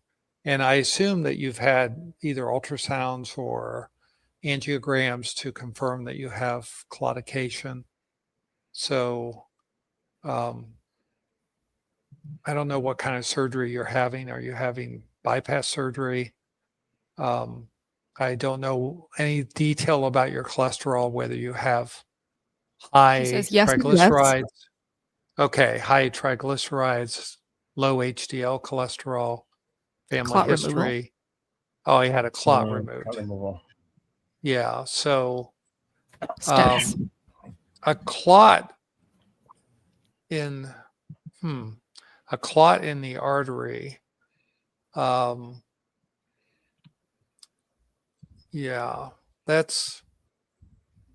kind of an interesting case. So I don't know if they've done any fractionation of your cholesterol and see if you have a lot of low density hard LDL cholesterol. So they really should do a metabolic workup on you and look at your inflammatory markers, your C-reactive protein. Make sure you get an advanced lipid profile. And you're somebody that probably would benefit from statins. And I know there's some people in the chat that say statins never, never, never. But peripheral vascular disease in the face of that elevated cholesterol, that is secondary prevention, not primary prevention. So primary prevention is when you don't have any existing atherosclerotic disease. Secondary prevention is when you do have atherosclerotic disease. And the statins work through these pleiotropic effects that I was talking about earlier. So I hope when my video, my interview with Bella comes out shortly, that you watch that. But you're allergic to all statins, but there are some non-statin drugs now that they're giving. You might want to look into those, but make sure that you get an advanced lipid profile and have them look at your LDL small particles and see if those are unnecessarily high. And there's some really good articles in PubMed. And like I said, we give reference to these 2 articles that you're going to want to dive into. Do you have any idea when this interview is going to come out, Bella? I would say mid-January. Okay, mid-January. Yeah. So, you have a very unique case. So work with your doctors, but don't be afraid to do something to lower that cholesterol. Statins aren't the only available treatment, and I go through quite a bit of the literature on this interview that I'm doing, and it'll be a little controversial for some of you to watch. It's a fantastic, fantastic video. Don't make me unfollow you, Phil. Well, you can, since I don't have a channel, Todd, you can't unfollow me. So. Yeah. All right. Going. Hashtag ribeye. Oh, good job. This is for Todd. Are you going to the January meetup in Arizona? I am. Are you going, John? Love to meet you. That'd be awesome. Yeah, let us know, sure? John. Throughout sure. this live stream, I saw so many of you all saying that you'll be at Arizona. Oh, this is going to be an amazing meetup. Yeah. It's going to be super fun. Yeah. Can't wait It's going to be meet you awesome guys. to see you all at dinner. Oh, We're yeah. going to need a bigger place. Wow. All right. Kenton, I'm trying to eat 3 meals, carnivore meals per day, priming, but I'm finding that I cannot eat the third meal. So should I try some fasting? So 3 meals a day to fasting, that's a big jump. Yeah, that is a big jump. So, well, actually 2 meals a day would be considered fasting. What I want to say is that if you just started, sometimes it takes a little bit to kick it off. So do be patient. Really try for that third meal. One of the strategies that you can do is reducing some of the meals on meal 1 or 2, making sure you get that 3 meals. What the objective on priming is to actually hopefully get your appetite to open up. And then it'll not only be easier to eat, but you'll actually find yourself hungrier. Hunger is a good sensation. And then when you go, I like to go the style, and that's up to you. If you're under priming, I like to go to styles from the 3 MAD plus, which is a snack, to 3 MAD, then to 2 MADs in a certain sequence. So if you're in our SBG 30-day challenge, go ahead and check out the calendars. We do have that available for you guys. Okay, awesome. Yeah, I forgot about that. So 16 to 8, 2 meals a day is still considered intermittent fasting. You wouldn't say that's extended fasting. That's more intermittent fasting, right? Intermittent. Yeah, exactly. Okay, great. Let's keep going. Welcome, B setting. What do you think about eating within your circadian rhythm? Breakfast and lunch only. Candy from PrimalBot is all about that. Thank you. Oh, that's so awesome. I think that's great. Like eating with your circadian rhythm is wonderful because especially for women, when you eat top of the day and then you eat a lunch if you need it, to be honest, right? Like how nourishing is your breakfast? That's going to say a lot. And that's why Raymond also likes to start his program off with breakfast, lunch, and dinner, so 3 meals a day, starting off your carnivore journey with that is probably the best way to start because we don't know where a lot of these members or newbies are coming from. Are they coming from a lifestyle of 6 meals a day, which is the standard American way of eating? Oh, you need breakfast, lunch, and dinner, snacks in between, especially if you work out, you gotta have a shake, right? Eat right after working out. There's this whole dogma right now that most people think they need to do, eat all throughout the day. And that's fine, but what are you eating? What are you eating? If you're eating carbs all throughout the day, you are spiking your insulin like crazy. That's very unhealthy. That's why people are crashing in the middle of the day. Their moods are all over the place. They don't feel like that they can even sustain their energy throughout any day. So that I think it really has to do with what you are eating. That's really what it is about. And so those who come into the carnivore lifestyle, they've basically discovered the secret to optimal health and also efficient living. What are your thoughts, Raymond? Yeah, I love it. I mean, it's great points. So I just want to say the first part, it's all about nourished, right? It's all about nourishment. So just like what Bella says, when you first start out, so it depends on where you're at in your carnivore journey. If you haven't nourished properly, then eventually your body's going to crave. It's going to be wanting more. Give it what it wants first. And then when it doesn't want that anymore, adjust from there. That's how it works for me. and for a lot of carnivores that I've noticed and witnessed. And let me just share a little bit more. So with my 6 years of being carnivore, I've tried Raymond's priming, feasting, fasting. I've gone up to rolling 48-hour fasts. It was amazing. And I'm so glad I tried that. And I went all the way with extended fasting because initially when I started carnivore, I was like, fasting is terrible. It's not necessary. If you go carnivore, you can get all the results that you need. But it turns out for a lot of carnivores, they do benefit a lot through the autophagy and the incorporation of extended fasts. Phil is nodding, Todd is nodding. They live it, right? And they're reaping benefits as we speak. So I love that there are more and more carnivores in the space that are not afraid to talk about maybe more controversial topics. Raymond, you talked about fasting the day you met me. You know, you are never, ever afraid to talk about fasting. And that's what I really love you for. You talk about what works. You talk about what you've seen work for your clients. And that's what matters. What works, right?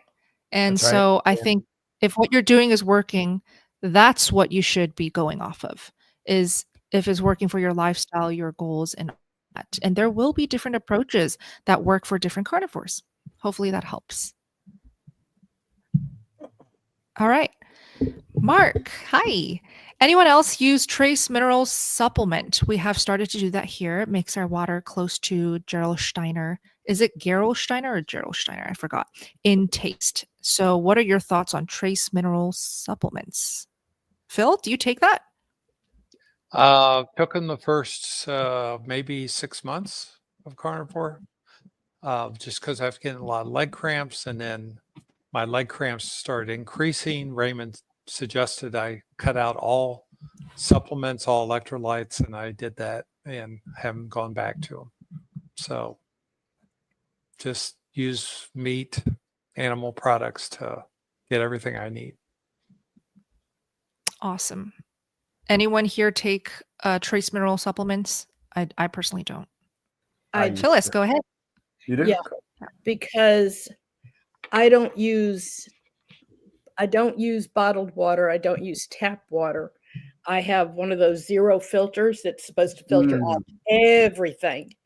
And it was recommended that I actually got off of Amazon. It's the Aussie Trace Minerals. So it's not electrolytes. It's got a whole bunch of minerals that you would find naturally in spring water before it all got tapped out. So, but I don't use it in all my water. I do like 10 drops a day, and that's it. And then the rest of the water is just filtered. It's awesome. Awesome. But no, I don't notice a difference. Thanks for sharing. Let's keep going. Okay, this is Erica. What are your thoughts on a beef organ supplement versus a multivitamin? I don't think you need any of those, really. You don't need to take a beef organ supplement. You also don't need to take multivitamins. Obviously, if you're working closely with your primary, your doctor, through any specific healing, then you should be talking to them. You should not be asking your medical questions to people on live streams. But a lot of people who go carnivore, they actually get off all of their multivitamins, all of their supplements. And so when we see questions about, well, do I have to add a supplement or add a new multivitamin after going carnivore? It's a bit backwards to us because carnivore diet gives you all the nutrients, all the vitamins, minerals, and electrolytes that you need. So adding extra things and paying big bucks for it just seems a little bit counterproductive to us. Todd, you're nodding. Do you want to share your thoughts? Well, I just, I used to take the ancestral liver capsules and stuff, and they're $60 a bottle. And then liver's like $2.99 a pound, and you can cut it in those cubes and freeze it and swallow it just like that dang 50-cent pill you were swallowing. And you can get a heck of a lot of liver out of $1.99 a pound versus $60 a bottle. So that that's my supplement if I want it. But no, I don't, I haven't found a need for any of it since going through priming and healing up. I haven't found any benefit other than iodine.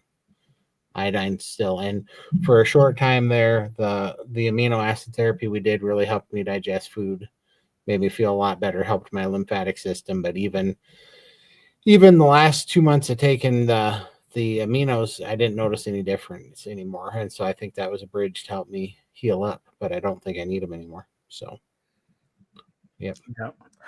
I've been playing with beef organ supplements recently. And so far, it's not bad for bang for your buck because it's very expensive. I don't know if it's worth it, but I think it is better than the multivitamins. So that's one thing that I've noticed. So, and not only that, the malt is so hard to find a good multivitamin. Yeah. Multivitamin. Do you mean steak? Like that's a multivitamin. There you go. Like let's just stop taking pills, period. Unless again you're working closely with your doc and you have to, whatever. But with the multivitamins where you're literally ordering it off of Amazon, why? When you have steak in your fridge. So what is your thought?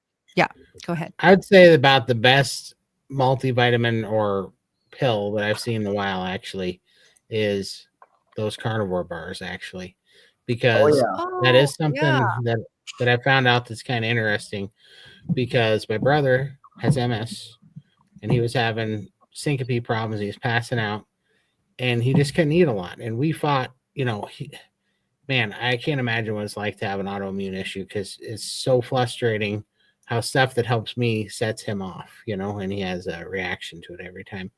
But those carnivore bars have been a lifesaver because he can get in the fat and the protein, and they're only in 2-ounce bars.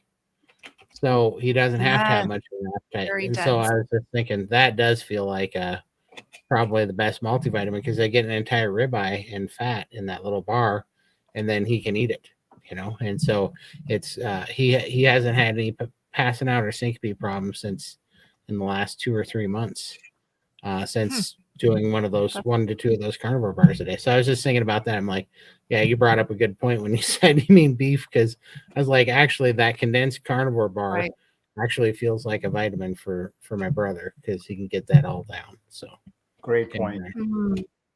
Yeah, because carnivore bars, they're pemmican bars. So for those who don't know what a carnivore bar is, but you guys know what a pemmican bar is, it's what athletes take when they have to be, moving their body or active for long periods of time. It's what I think hikers take, like long period of hiking. Those types of people bring pemmican bars because it is that dense in nutrition and healthy fat. So I know that carnivore bar, they just take, I think, grass-fed, grass-finished, not just grass-fed, but also grass-finished beef. They blend it with grass-fed, grass-finished beef fat. And those are the only 2 ingredients in there. So that really does create a very dense block of food, so it is very helpful. Yeah. For sure. All right. This is a 2-parter. So, about 2 months in, and then it goes to there. Okay. BB, what to do about bathroom issues? And let me see the other part. I said about 2 months in.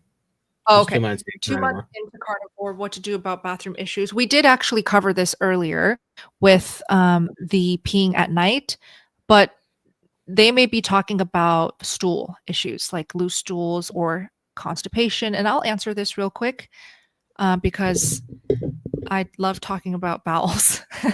So when it comes to constipation, maybe, just maybe, you're eating too much fat. Dr. Chafee likes to say this. If you're having loose stools, or sorry, no. Constipation, you're not eating enough fat. Sorry. Loose stools, Chafee likes to say, maybe you're eating too much fat, more fat than your body can handle at that time. So take away the fat temporarily if you're having diarrhea and add more fat if you're having constipation. That's the best thing you can possibly do to troubleshoot. And if that still doesn't work, my second step for you is play with the salt. So if you're having constipation, you should be adding more fat plus more salt, but don't do it at the same time, one at a time. If you're having loose stools, are you doing too much salt? Are you overdoing it on your electrolytes? That's step 2 as well. Play one variable at a time. Next. Okay. Whoa, look at that name.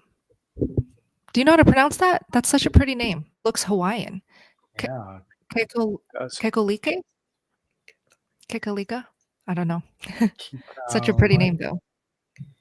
Anyways, she says, did any of you incorporate exercise when first going carnivore? And if you did not, do you wish you did? I'm gaining weight, so exercise helps jumpstart the weight loss. So let's just raise hands here. Who here exercised when they first went carnivore? Only Raymond. Okay. And then who here incorporated exercise after a while of doing carnivore?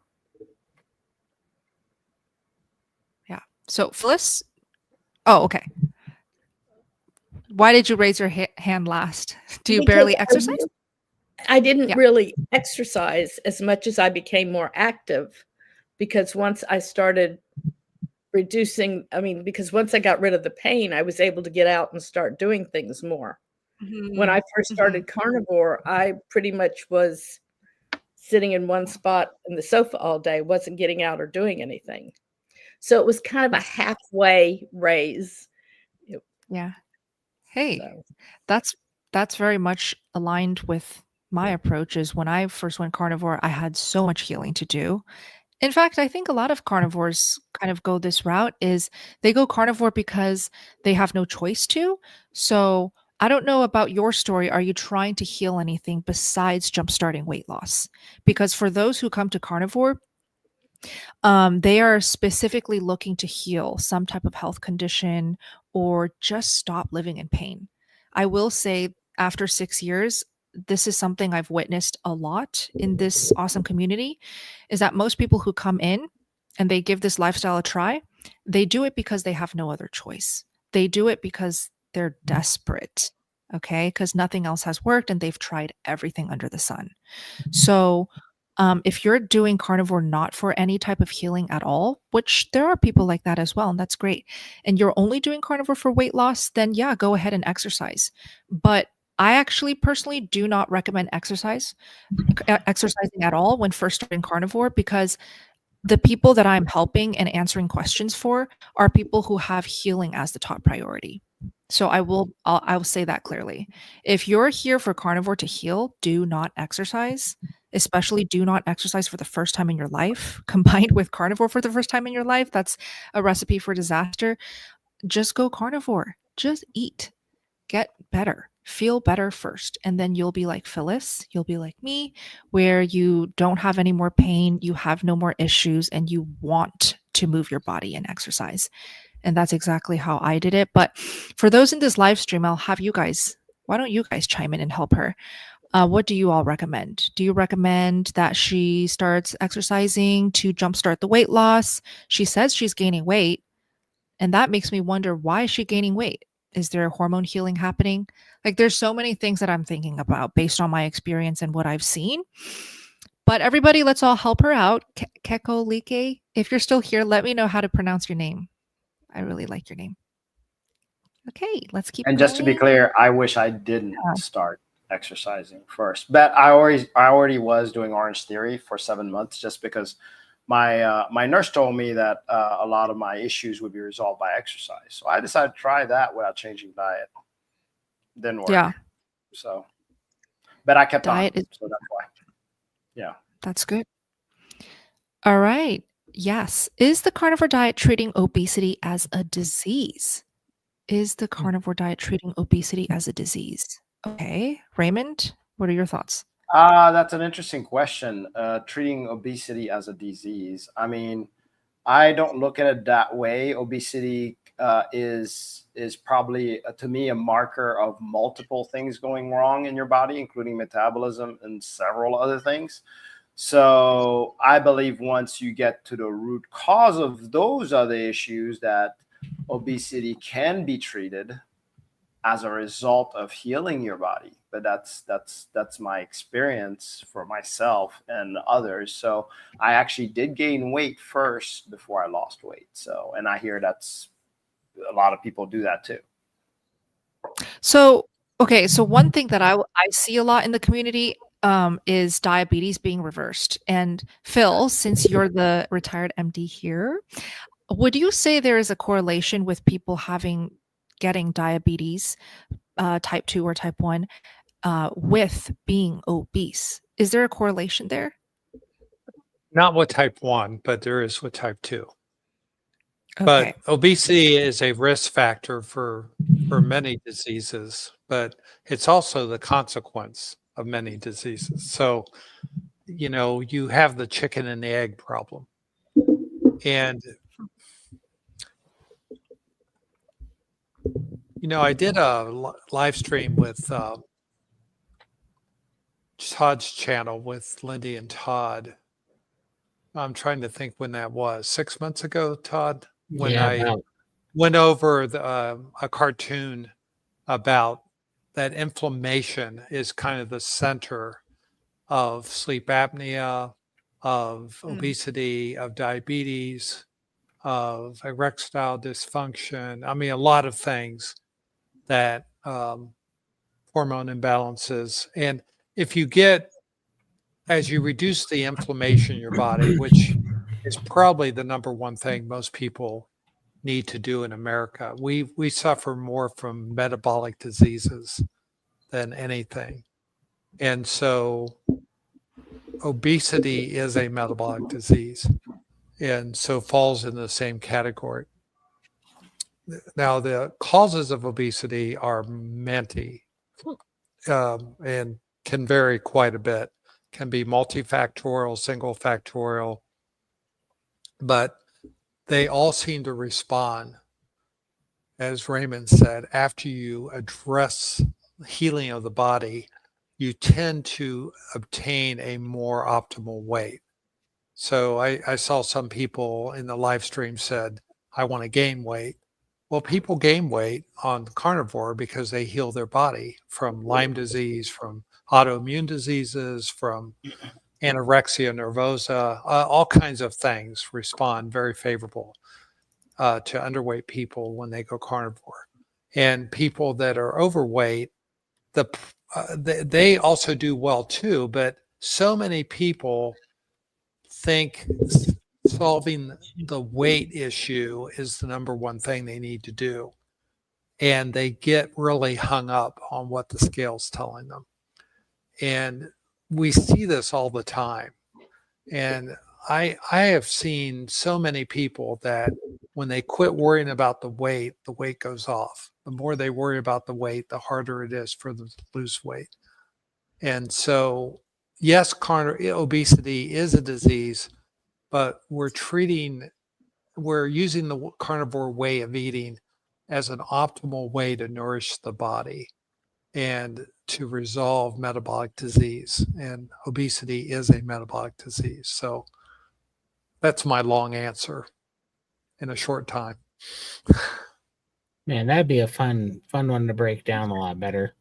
Because I'm just wondering, what carrying the fat on your body in large quantities, what does it actually cause for health problems?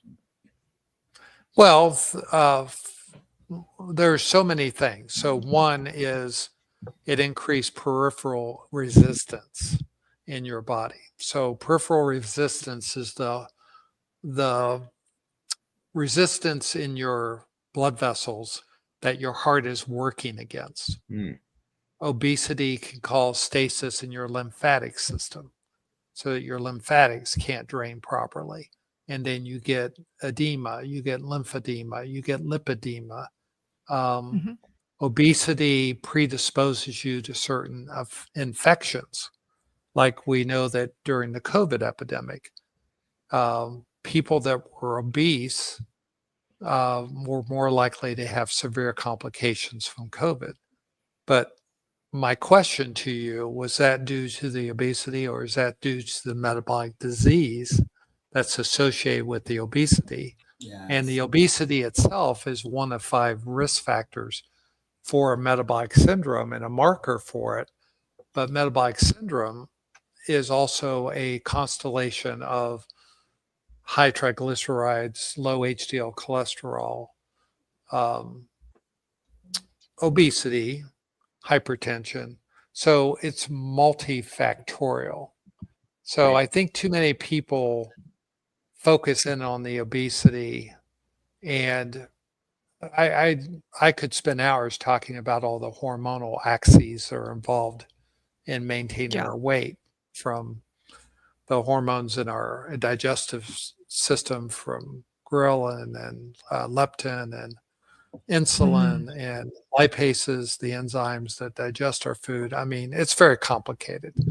And perhaps one day we should just have a physiology lesson for people, but live stream's probably not the best place to do that. For sure. I'd love it, just because, it feels like, and obviously I'm an idiot, so I don't know what I'm talking about, but feels like, the weight gets blamed for causing these problems, and the cure is to starve it out, the obesity. Right. But it feels like the real problem was the metabolic disease, and the insulin resistance and all those things caused the weight. And then the weight is causing, like you said, those, just from having that much mass and pressure and those other things. But it doesn't seem like it's the cause, which is what your chart said there about the inflammation. Yeah, I think inflammation is a central player in all of this. And we do know that people have body composition differences that are genetically determined, but I think obesity is more complicated than most people think. And we should view it as more of a downstream sign rather than the causation. For sure. Awesome. Yeah. And Phil, I would love to be your student and learn about all of the hormonal, ongoings in our body, because whenever you talk about insulin resistance or reversing metabolic disease, and whenever you talk about any of our hormones in our body, you always teach it in such a digestible way. And no pun intended. Yeah. So I'd be the first to sit in and continue learning from you. And I'm sure a lot of people agree with what I just said. So for me, it's like, I like learning after I know what works. When I went carnivore, I had zero interest in the science and the mechanisms behind why it works. But now I'm extremely fascinated because I want to know why. Yeah. It's funny how I used to think getting the answers was tough. It's getting the questions that are tough. The answers come a lot easier when you know the question. Yeah, exactly. Really. Well, we have a lot of these discussions every week in SBG during our live chats. And it's pretty amazing, because the best time to learn is in the context of one of our members having a specific issue. And that's the best time to learn. So, we can put endless numbers of videos out there, but it's when you learn something in the context of an actual case study. And by case study, I mean Phyllis as an example of someone that has an issue. And not that I've ever done one on Phyllis, but if she did, and I taught it to you in the context of how Phyllis is responding and what's going on, people tend to retain it longer, because it's a story rather than just a lot of boring facts. Yeah, like just out of nowhere, random science talk. That's so true. Using members as a reason to talk about the science and the mechanisms is probably the best way to learn. Yeah. Yeah. Thank you, Phil. All right. All right. Can we do a drawing real quick? Oh, yeah. Yes. Yeah. Good time. We're at the 2 hour and 8 minute mark. Just a little time check. Yes, here. we are. All right. So here we go. This is for a $25 Amazon gift card. Correct. Yay. Okay, let's see who wins. Congratulations, Richelle Reviews. I hope you're here because you just won $25. And again, I'll just quickly go through how to claim it. Screenshot this Richelle Reviews if you're here, and then take that screenshot and email sbgchallenge@gmail.com, and you'll be able to claim your prize. Congratulations. That's awesome. We got one more prize. It's a 1 month membership to SBG, and hashtag ribeye is the code. So go ahead and put hashtag ribeye in. Same You'll be in exact that hashtag. Same All right. one. All right. Put in the live chat. Let's see here. I feel like we did this one already, and not exactly, but we did one like it. So Yeah, trying to get on a body weight resistance exercise program next 80-day carnivore. Do it. All Yeah, right. that's it. Do it. Great. Love it. Janice, how can I reduce constipation? Oh, we talked about this. And she says high fat is not an option yet. I have IBSD on non-carnivore foods, but carnivore gives me constipation that causes elevated ammonia levels. Phil, do you want to take this? I think the most common thing that people in the gang use is magnesium at bedtime. It seems to help them sleep, and it helps to reduce the constipation a little bit. It won't affect your liver. So yeah. Okay, so magnesium, try that, Janice. Hopefully that helps with your constipation. And some people use warm water too. They drink warm water, hot water. Or just hydration in general. Yeah, lots of hydration. A little bit of salt water can do it too. Perfect. For sure. Cisse, carnivore family, we need to include farmers and health professionals to be part of the movement, don't we? Absolutely, we do. Absolutely. Yes. But actually, as we speak day after day, naturally, they are being part of the movement. In fact, all the farmers that I've met in person and the ranchers, so Todd, Raymond, they came to Wyoming. There was this amazing beef roundup. I also got married after that event. And we got to meet a lot of ranchers and farmers in person. And they are very much part of this movement, guys. Like they are very passionate about being part of the tribe and the movement and they do help push the word out for us as well. So if you guys know anyone, yeah, feel free to loop them in, send them videos of Dr. Baker, Dr. Berry talking about carnivore. I think that's great. Love it. Awesome. Yeah, and I want to promote Hack Your Health next November in Tampa, Florida. Great. That we're going to be doing a panel called How to Survive as a Carnivore in a Non-Carnivore World. And I think a lot of people, my focus is really how to help you talk to your doctor and take your doctor from being your parent to being your partner in your healthcare. I have very frank conversations with my doctors, my cardiologist, my family physician, my dentist. They all know I'm on carnivore, and we have some great debates, great discussions, and continue to want to be an example to them. I had a lot of cardiac problems due to having a myocarditis in 2001, and I've been paying the consequences of that ever since. And carnivore is an important part of my treatment, but it's an ongoing thing that I have to deal with. But I feel the best I've felt in years. So, oh, that's awesome. Talk to your doctors. Absolutely. And you definitely don't want to miss Phil's presentation at Hack Your Health. I just linked it in the live chat, but it's also in the description. So I went to Hack Your Health for the first time this year, and I think it currently is really the biggest, most attended, and most exciting carnivore convention there is. I highly recommend it because there are a lot of people who go there and they meet friends, they make friends, they meet people that they really look up to.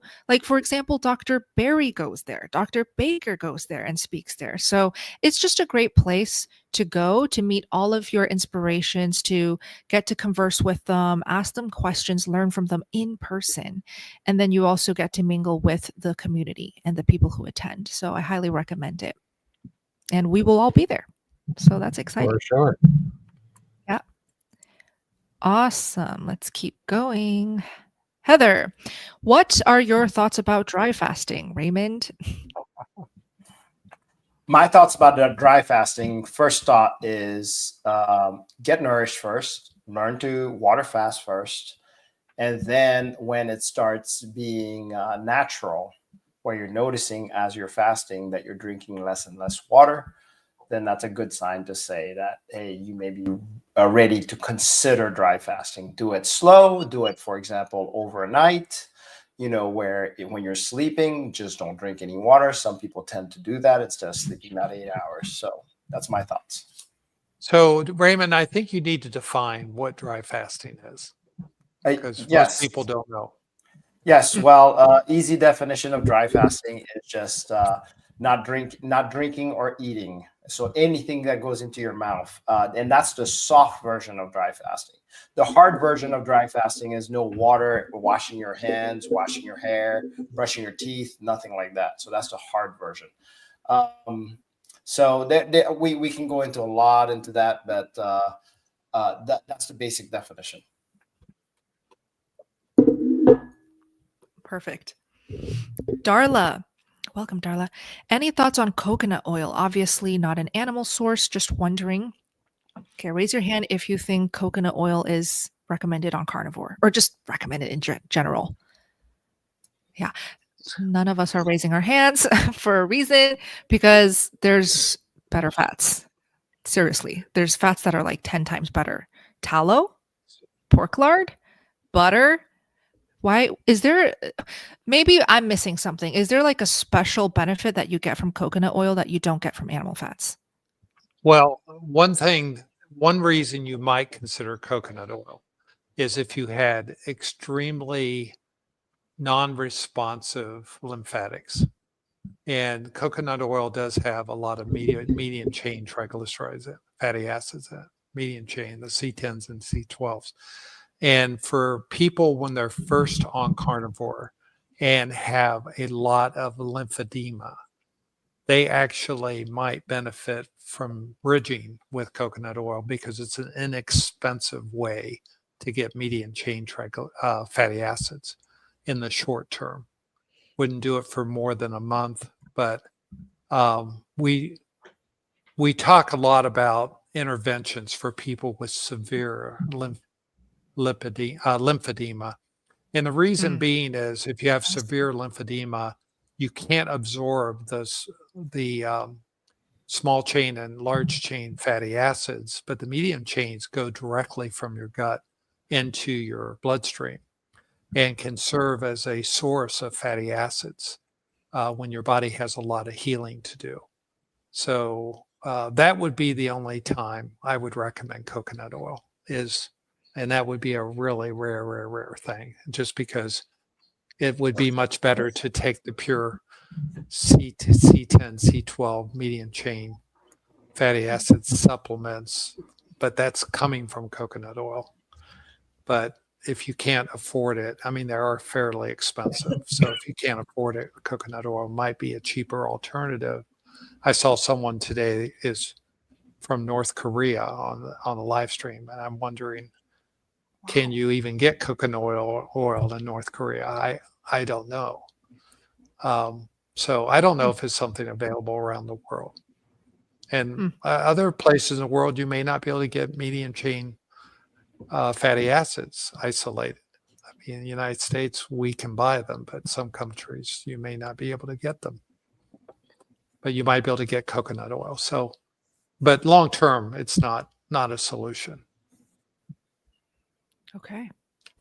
So that's a very anti-carnivore answer, but it's a practical answer. Yes, thank you for that. I learned something new. All right, Jennifer, welcome. I never cheat on carnivore. Yesterday, I had a cookie. Within 30 minutes, my entire body was inflamed and in pain. I could barely walk upstairs to go to bed. Oh, that sucks. Sorry, Jennifer.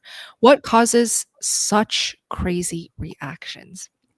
I love this question because one of the things that carnivores are afraid of is, and actually people who like to nitpick on this lifestyle, they bring this up a lot. They'll say something like, oh, when you go carnivore, you can never turn back, because when you eat anything that's not carnivore, you bring it back in, you literally get so sick. But if you see it in that light, that's how you choose to see it. What I see is we literally rid ourselves from the toxins and the poisons that we have knowingly or unknowingly been eating for years and years and years of our life. So when we stop eating it, our body feels so good because those toxins and poisons are not ruining our health anymore. But then when you go back to eating a cookie, of course it's going to feel terrible because it goes back to feeling inflamed again, and it's going to be that much more sensitive. It's also why people, when they quit alcohol and they drink alcohol again, they get drunk off of like a sip. Todd, go ahead. Did it hurt that bad before though, and we just got used to it, or does it hurt worse now? Exactly. Yeah. Yeah. I just 5 days ago, I tried garlic for the first time in 23 months because I was having shrimp, and I thought, you know what, I'm gonna put some garlic in with the shrimp and see how that's doing. It's been 5 days, and I'm still walking around like an old man with swelled up knees. Really? Yeah, from 2 Aw. tablespoons of garlic, and it's Yeah. fine because I wanted to see what it was like, but I'm that's been on, like, getting out of the truck, kind of going and walking slow and straightening my legs slow. I'm just sitting here going, was it always like this, or is it worse now? I don't remember. Like I was in so much pain and misery before. I don't know, but I can't tell if it hurts any worse or if it just feels worse because I felt so good for the last 23 months. It's kind of interesting. Yeah, I think the other thing in this question is she asked what causes it. And, cookies could be a lot of things. Could be GMO flour, could be vegetable shortening in the cookie. Seed Because I don't know oils. what Yeah. kind of could. Yeah, the Like I vegetable said. shortening is basically a seed oil. Mhm. And who knows? But the problem with eating a cookie is you not only had the issue, but you don't have any more of a clue of what it was in the cookie that you reacted to. And that's why it's so important to see carnivore as an elimination diet and retest things and see if you respond to single ingredient foods with a reaction to it. And I've told the story before about my 95-year-old dad who had a autoimmune disease, had been on prednisone for 30 years, got him off prednisone with carnivore. And then he wanted to loosen up his diet a little bit. So we started introducing one new food a week. And he got into week 3 and ate onion, and all of his symptoms came back immediately. And we knew it was the onion.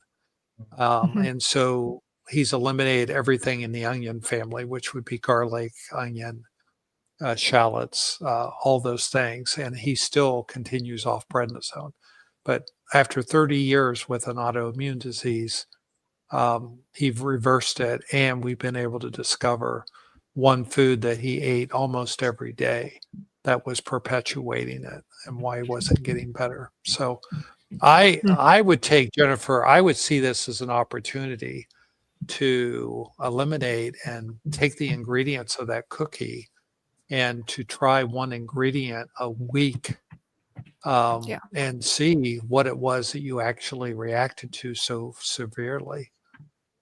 Because it's a great learning opportunity and it will keep you from falling in that trap again. Because it might be something you don't even think about. I mean, cookies can have so many ingredients in them. Yep, exactly. Listen to Phil. Thank you for the answers. Okay. Rock and roll. I'm having great success on carnivore thanks to you all. Aw, that's exciting. Congrats. I never hear any of you talk about hot dogs. Are hot dogs a no-no on carnivore? Hot dogs with a bun are a no-no. Right. Now, I eat hot dogs. Beef hot dogs. Right, like burgers with no bun, obviously. But I think the reason why hot dogs aren't so loved in the community or talked about is because there's usually sugar, right? Sugar and other ingredients. It depends on the hot dog. Depends on the hot dog. Yeah. Yeah, you can get very clean hot dogs, but there's can be a lot of garbage in hot dogs. But It's like anything else you eat. If it's a processed food, you got to know what's in it. Yeah. And if you stay with whole foods, when you eat the muscle of an animal, you got the muscle of an animal.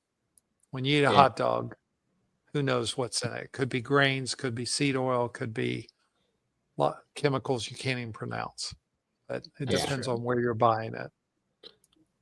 Yeah, I agree. That's why I don't touch any of that, the hot dogs and stuff, or much of the pressed or processed meats, because I don't really trust them anymore, what they're putting in it. They try so hard to hide what they put in stuff.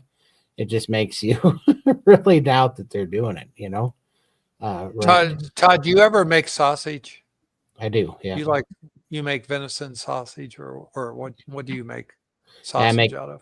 elk sausage, and I don't really like deer sausage, but elk and buffalo, and then just beef. Okay. Yep, and pig. Yep. Okay. So you put them in the casings and all. Yep. Okay. Anyway, have you posted that? Because that's something people don't realize that they can do. No. Is I definitely will. I'm planning on doing it on a larger scale and making some videos, because it's really handy to do with a smoker. And it's kind of funny, because I just had this conversation with a place down the road doing it for scale, because they put, what happens if you sell the sausage on, like, for commercial use, is that they put corn syrup in it, because they need it to culture the bacteria. It feeds the bacteria, kind of like when you use, what's that stuff? Yeast for the bread, to rise type of stuff. They do that with that in the sausage to make it up like a preservative, right? And so they think that you can't make it without it. They won't even let you sell it commercially, I guess, without it. But that's why the pemmican works. I think that's why they do the carnivore. That's why we haven't really seen carnivore meat sticks yet, because they can do the carnivore pemmican, and they can do like the carnivore carnivore crisp and stuff, but they haven't been able to actually do like the smoked meat sticks. So we do have to take that on ourselves, but they're fantastic. I thought, well, they must not work, but no, when you do them yourself and you smoke them, they're fantastic. They just, according to the FDA or something, they say that it doesn't have much of a shelf life, so they won't let you sell it to the public that way. It's kind of strange, but no, it's fantastic. And they sell some. Well, Guga just Alyssa showed me a video of Guga making a smoker out of just a big pan. He took a giant chili kettle or whatever, like one of those like 6-gallon kettles. He just bought one of those, and he put tinfoil balls in the bottom.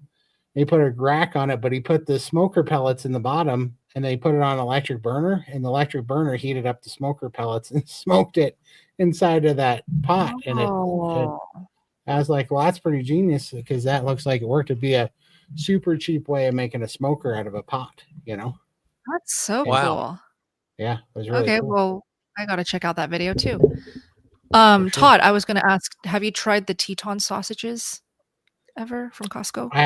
I don't think I have them at our Costco. I haven't seen them. They just have the Green Valley Ranch ones or whatever.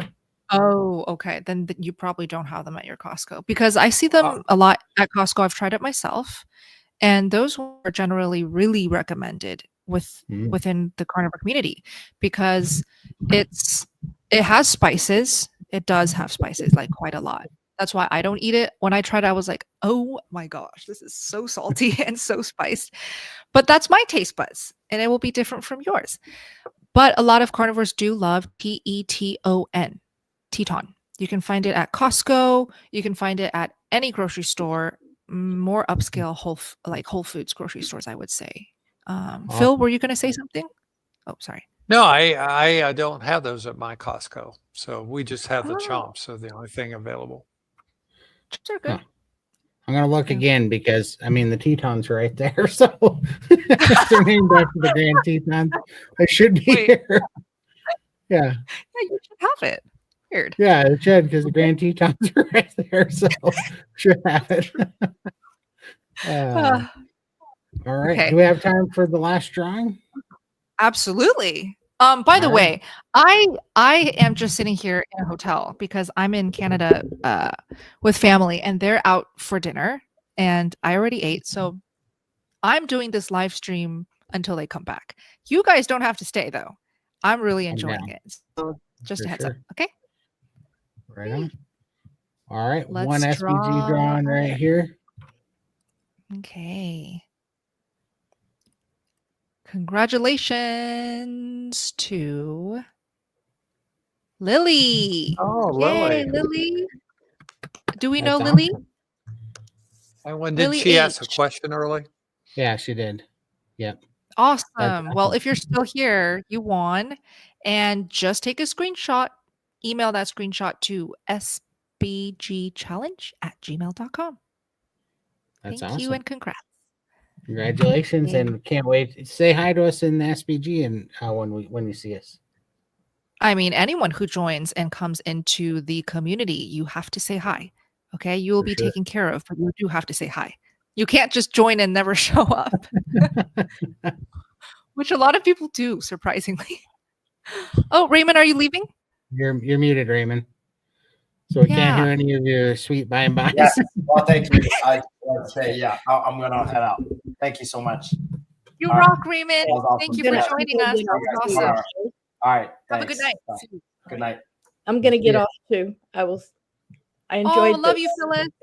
I'm so Okay. glad you came. That was awesome. Have a good Okay. night. Good night. Good Good night. night. See you, fellas. All right. Awesome. Whoa, that's a whole lot of screen. Ooh. There you go. Wait, Oh. we gotta find something better. Hold on. There we go. There we go. Good. That's a little more suitable. I can't stand looking at that much of my face. That's like Instagram reel format. It is. Yeah. I wanted to post one thing real quick while I got it up here. Yes, please. Because Go ahead. she's not on tonight, so she won't. This will be pain free.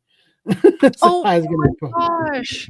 Yeah. I okay. Next time No you have way. to remind me to open up with this. But this, let's talk a little bit about what we're looking at right here. That Todd is share screening. I'll say a few words. Lindy's story, by the way, is one of the most just jaw-dropping stories. It absolutely has that shock factor because if you don't know her story yet, she's dropped 500 pounds. How? Just by going carnivore. And so you can imagine when somebody drops 500 pounds like that, even if it's over a few years, you will have a lot of loose skin, right? And so Lindy has always dreamed to have skin removal surgery so that she can live a better life for herself. But she recently was just about to cancel her surgery because she can't afford it until Todd came along and did this wonderful thing. Okay, so us as a community, we can come together and hopefully make this happen for Lindy. And Todd, if you want to say a few words about why you did this. Yeah, I mean, first of all, Lindy's lost like 520 plus pounds. Yeah. And, I'm a man at 5'10" and I've lost 300 pounds. And Lindy's, I don't know, she's got to be 6 inches shorter than me. And she's got a woman's frame and she's lost 500 pounds. I'm just saying, I know how much the skin already bothers me. Like, I know how much of a hindrance it is with me. And I look at Lindy and go, good Lord, what a fighter. Because she's putting up with that massive amount of weight and skin that's just pulling on her and weighing her down. And she, of course, Lindy won't say anything. And that's why we did this without her approval, because she's, she would not let us do this. But, she's done all the work. She's lost the 500 plus pounds. She's been, nothing but just determined this last 3 years. And unfortunately, their country and the medical system doesn't call this, insurance doesn't cover it. And it's very expensive because it's considered an elective surgery. I don't know how this is an elective surgery, to be honest with you, when you get that big, because there's, this isn't a vanity thing. This is life altering amount of loose skin that's just really holds you back and is dangerous. So to me, I mean, this is a no brainer. I can't think of, there's so many things out there you can give money to, but to me, she's done the work and I can't imagine somebody that deserves it more, I agree. And Phil, maybe you can put a few words in about maybe how life-changing this would be for someone who's lost 500 pounds. Well, just consider the fact that her doctor estimates she has 42 pounds of excess skin. Mm. Just let that sink in for what 42 pounds of excess skin would be. And so this abdominal surgery to take the excess, Lindy's telling me it's estimated it'll be 24 pounds of skin taken off in one operation. So think about that would be about the upholstery of that you sit on in your car. And think about taking the upholstery off your car seat and folding it up and putting it around your waist and walking around with it every day, and what that would be like. So I hope that helps people. And by the way, these donations are in Australian dollars. And there's a really good exchange rate between the US and Australia right now. So I was surprised that my donation when it came onto the credit card was much less than I had intended to give, because I thought I was giving in US dollars and it ended up in Australian dollars. So it's a great opportunity to help someone out who is just such a great heart. And this is kind of life-changing. And she has been such an inspiration to so many people. And we just love her to death. Limitless Lindy. We do. Yes, Limitless Lindy. I'll put Yeah, that. and Here's yeah. I'm putting the link in the chat again. Also, it's in the description of Perfect. the videos as well. Perfect. All right. So, by the way, if you guys cannot contribute, all you have to do is just share it on your socials, share it within your maybe Facebook page or whatever groups you're in, carnivore groups. We definitely do appreciate it. And Lindy, I'm sure will eventually, after she gets done with being mad at you, Todd. she's gonna ship me when she gets here to Montana for sure, but that's all right. I'll take it. She's got it. She deserves this for sure. Yeah. All Thanks, guys. Okay, Dorothy, I'm excited to learn meal plans and all I need to learn from SPG community. I think she put this when it was when we were talking about January. So come into the SPG. This is the best time, honestly. Numbers really seriously is just so many people coming in trying to be carnivore, right? As expected, because it is World Carnivore Month, and Dr. Baker will be leading this one. So it's a great opportunity. Okay, link is in the description. What a great panel. Thank you all for keeping us so inspired. Thank you, Funky Lollipop. Oh, I wanted to share this one. Todd, you should read this from Doug, who's in the live stream all of today. For sure. Wow, I actually feel my depression lifting during this broadcast. Maybe I need community. I'm pretty much by myself. Maybe I should join SPG, but I work 2 jobs. Man, you need it for sure, in my opinion. I thought the same thing, but man, I can't, I spend so much time here. This is my home away from home. I spend, probably 20 some hours a week here, and it keeps me carnivore. It really does. And it keeps my mind straight and everything that I'm learning. It's 100% the reason why I truly don't think I have any food addictions anymore, which is the first time I've ever been able to say that in 29 years. So, man, I think you owe it to yourself to give it a shot. I know it's hard to fit in, but any kind of influence you can have from people that are breaking trail and can be an inspiration to you in this community, I think is invaluable to success. So I would definitely give it a shot, because I haven't had depression or anxiety in 23 months. So I definitely recommend it. That's amazing. And Doug, I see all of your live chat messages tonight, and I have to say thank you for being so active and engaging with us tonight. And I really hope you come back to these live streams, because if you don't have the time or you can't currently join SPG for whatever reason, these live streams are free and they happen every week. And that's why we do them, is to create community on YouTube for free. So join these live streams, and whenever you want to come into the community. Can't wait to meet you. for sure. Thanks for that, Todd. Okay. Raymond's not here. All right. Let's do just maybe like 2 more because my family's back. So I will have to wrap this up. Danny, would you guys consider answering a whole lot more questions than you normally do? Like pick a bunch of the free questions and answer them in 10 to 20 seconds each if it is possible. So like rapid fire. What do you think? I like it. Yeah, sounds good. We can definitely do that. We could try a Friday night live stream where we specifically and only do rapid fire. But how would we approach who answers what? We'd have to almost set out categories per each person, and 85% of them are going to go to Phil. No, I have an idea. I have an idea. Okay. We mark the questions, and so we see them as starred, right? So we could do a Family Feud type of thing where each of us have just pick a question from the top 25, because as Todd is starring them, and we could pick out ones, and we go around in a circle. You answer one, I answer one, Todd answer one, Raymond answer one, and we pick the question we want to answer. Yeah, and sure, that works. That could go very quick. In fact, we should try it for about 5 minutes. I would actually love see what happens. Okay, 5 minutes. You want to try it? Okay. Oh, here's another idea from me, Terry. It's a great idea. I'll put it on the screen. What if we have everybody put the name they want to answer their question? Have them put the name in front of their question.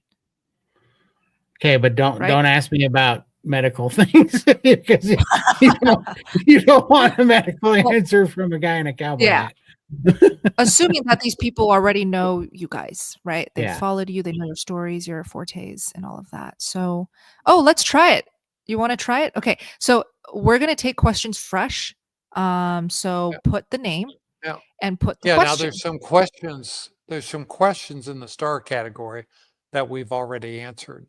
Right. Is there a way to get them out of the queue? Yeah. There is. I'm doing it now. Okay. Yeah, you just unstar it. But let's see if we get any questions coming in. If you're still in this live stream, by the way, we're 2 hours, 41 minutes in. Thank you so much. Like for you to put that much time to hang out with us, that really means a lot. Okay. So I'll take one. How Steven, would it's one right there. who's had okay. Oh, there's one for you. I was just Phil. going to okay. All right. I can read it. Patients with fatty. Oh, go ahead. Oh, there you go. Okay. So Steven says for Phil, are you aware of any patients with fatty acid malabsorption that continued on carnivore for 9+ months without correction, resulting in various deficiencies in vitamin A, D, E, and K? I do not. 10 to 20 seconds, Phil. We have somebody in the group that has a inborn error of fatty acid malabsorption, and I don't have a good answer for you. That's a lot more complicated than we can do in 20 seconds. So, but my answer is we have one in the gang. Okay. Would you happen to remember the name, like last name, first name? Okay. No, I don't. But I would think that it would depend if it's an inborn error of metabolism, which means something that you were born with that can't be changed, or if it's an acquired. And if it's acquired, I would expect it to resolve. And it might take a year or two, but I would expect it to resolve. Okay. Hopefully that helps or gives you hope, Stephen. Okay. This is for me. Is cream milk optimal? Cream milk, like high fat whole milk or cream top milk? It depends. My answer is it depends. If it's raw, that's optimal. If it's pasteurized, that is not optimal in my book. You definitely want to go with raw because it's easier to digest. Those amazing probiotics and enzymes are still alive. It's not killed off by the heat. So I recommend realmilk.com to find raw dairy products and farmers near you. Okay. Cranky carnivore. What's his name again? I know you said his name John. earlier, Todd. John. Okay. By His the way, name's John said he's going to Arizona, so we get to meet John. We'll see you there, John. See you there, John. Okay. Bella, how much butter should I eat on top of 20 chicken wing pieces? I don't know. Because what are your goals, John? Right? And what are you trying to heal? That's my answer, is really, I don't know. But if I got more details from you, which I'm sure I can at when we go to Arizona, I can give you my thoughts. But honestly, my answer is eat as much butter as your body craves. That's my answer right there. There's a reason why it craves for it. Monica is asking Todd, how did you prime and fast? Well, I cussed at Raymond at first, and then I did the SBG calendar, and I ended up having to prime for 6.5 months, but it took about 2 months for my appetite to really open up, and then I started eating 7 pounds of meat a day for the next 4 months, roughly 4.5 months. Everything healed up, and then like a switch, I knew I was ready to start fasting. I tried several times in there to see if I was ready to fast, and I was not. My appetite was just screaming for food. And then like a switch, it just flipped, and I started doing fasting. And then it was an absolute mind awakening moment to see what it was like to do a nourish fast when and then going into it. I mean, when I was in the middle of priming, I couldn't do a 48-hour fast all of a sudden because my metabolism got so high. And then when my body was ready to fast, I ended up doing 12 7-day fasts over the summer with no problem. So a nourish fast is incredible. Well said. Bravo. Phil, this is from Steven again. He says, do you remember if that member had any resolution? Well, they had an inborn error of metabolism. So it's something they're born with. So that does not resolve. But if it's acquired, which means you weren't born with it and you didn't get it until later in life, it's probably due to a lymphatic issue of being able to, your lymphatics may not be functioning normal. And Todd and Lindy talk about that almost every week on their live stream. So I would refer you to their channel for that. Perfect. I want to answer this one. Go ahead. Make sure you ask Todd about cooking steak frozen from the air fryer. I just wanted to say, because everybody's been giving me a hard time on our live stream and in the chew, because I adamantly disagree with cooking meat from frozen in the air fryer. Oh. But anyways, so they're all anyhow, she's trying to make my OCD go off. So I just wanted to say, Violet, I hope you step on Legos barefoot tonight. That's all. Oh, is Violet from your live stream? I think she's in her live stream, and also I think she might even be in the chew. You have to remind me, but she definitely knows. Tim is always giving me a hard. Tim and Alyssa are always giving me a hard time about cooking steak frozen. I don't cook my meat frozen in my air fryer, and I use my air fryer every day. Yeah. No, and that's what I'm against it because it traps the water, and they're all giving me a hard time. Oh. Awesome. For people that have high histamine issues, though, it's a good solution. For sure. It is. Oh, yeah, because it's extremely fresh. For sure. Oh, actually, there's a histamine question. I'll take this real quick. How to avoid histamines in meat. Do you eat fresh cut meat or frozen? Yeah, like Phil said, eat it frozen, cook it from frozen, buy your meat frozen, or just buy your meat non-aged. And a great source for that, I learned from my friend Rebecca Heichman, is Billy Doe Meats. I'll type it in the chat for you guys. All right, Phil from Tina. Will carnivore help epigastric hernia?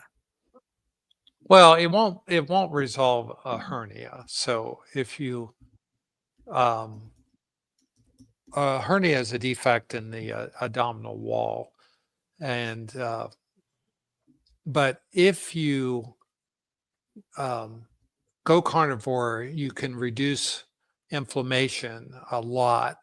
And if you end up having surgery for the hernia, you're probably going to get much better results if you've been carnivore for a year than if you have a lot of inflammation in your body, because a lot of these epigastric hernias dehisce which means they break open after they're repaired. But you want to get your body optimal and make sure you're getting enough protein and you got inflammation out of your body so you can do proper healing after surgery. Awesome. Thank you, Phil. All right, this one is next. I'm just going down the list here from when we requested for fresh questions because we're doing this. Do you guys like it, by the way? How do you feel with this new format? It's pretty good, huh? I actually really like it, especially when the question is requesting for the specific person on the panel. I like it. How do you guys like it watching the live chat? Live stream. Let us know. Nikki, why would raw egg whites hurt someone's stomach versus just the yolk? Phil, do you want to take that? Yeah, so there's different proteins in egg white. A lot of people respond with inflammation to egg whites. And most egg allergies are actually to the whites as well. So we see quite a few people, and I think Todd actually only eats the yolks. I do. So yeah. Todd, why don't you, this is probably better for you to answer why you found that. Yeah, I don't know what I don't know the reason behind it, but I do know that most people are, some people say that the egg whites actually have a little defense mechanism in it. I don't know if that's real or not, but I do know, as a person that was eating 36 to 54 eggs a day for a very long time for hormone health, I was just getting inflamed and it was causing me to retain fluid, and I was just having inflammation. And so somebody told me to try getting rid of the egg whites, and sure enough, I have zero inflammation and zero reaction when I get rid of the egg whites and just have the yolks. I don't have a single inflammation problem. I was even breaking out a little bit when I was having all those egg whites. And I haven't had a single problem. And for 4 months, I would take 54 raw egg yolks every day. I would drink 54 raw egg yolks every day for testosterone, and not a single problem. But before, when I was having even 18 egg whites in a day, I was getting inflammation from it. And do you separate those egg yolks yourself?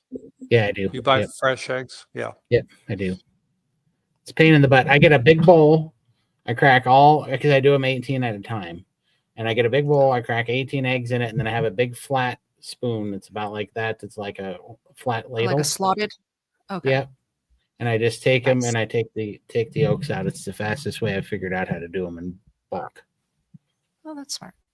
Awesome. Thank you, Todd. This next one, I saw it just now. I lost it. Where is Trisha? There we go. For you, Phil. 63 female, been carnivore since July 2024. Keto for 2 years. Before that, I want to know how I should increase my salt intake to try to decrease my blood pressure without medication. She meant without medication. Or,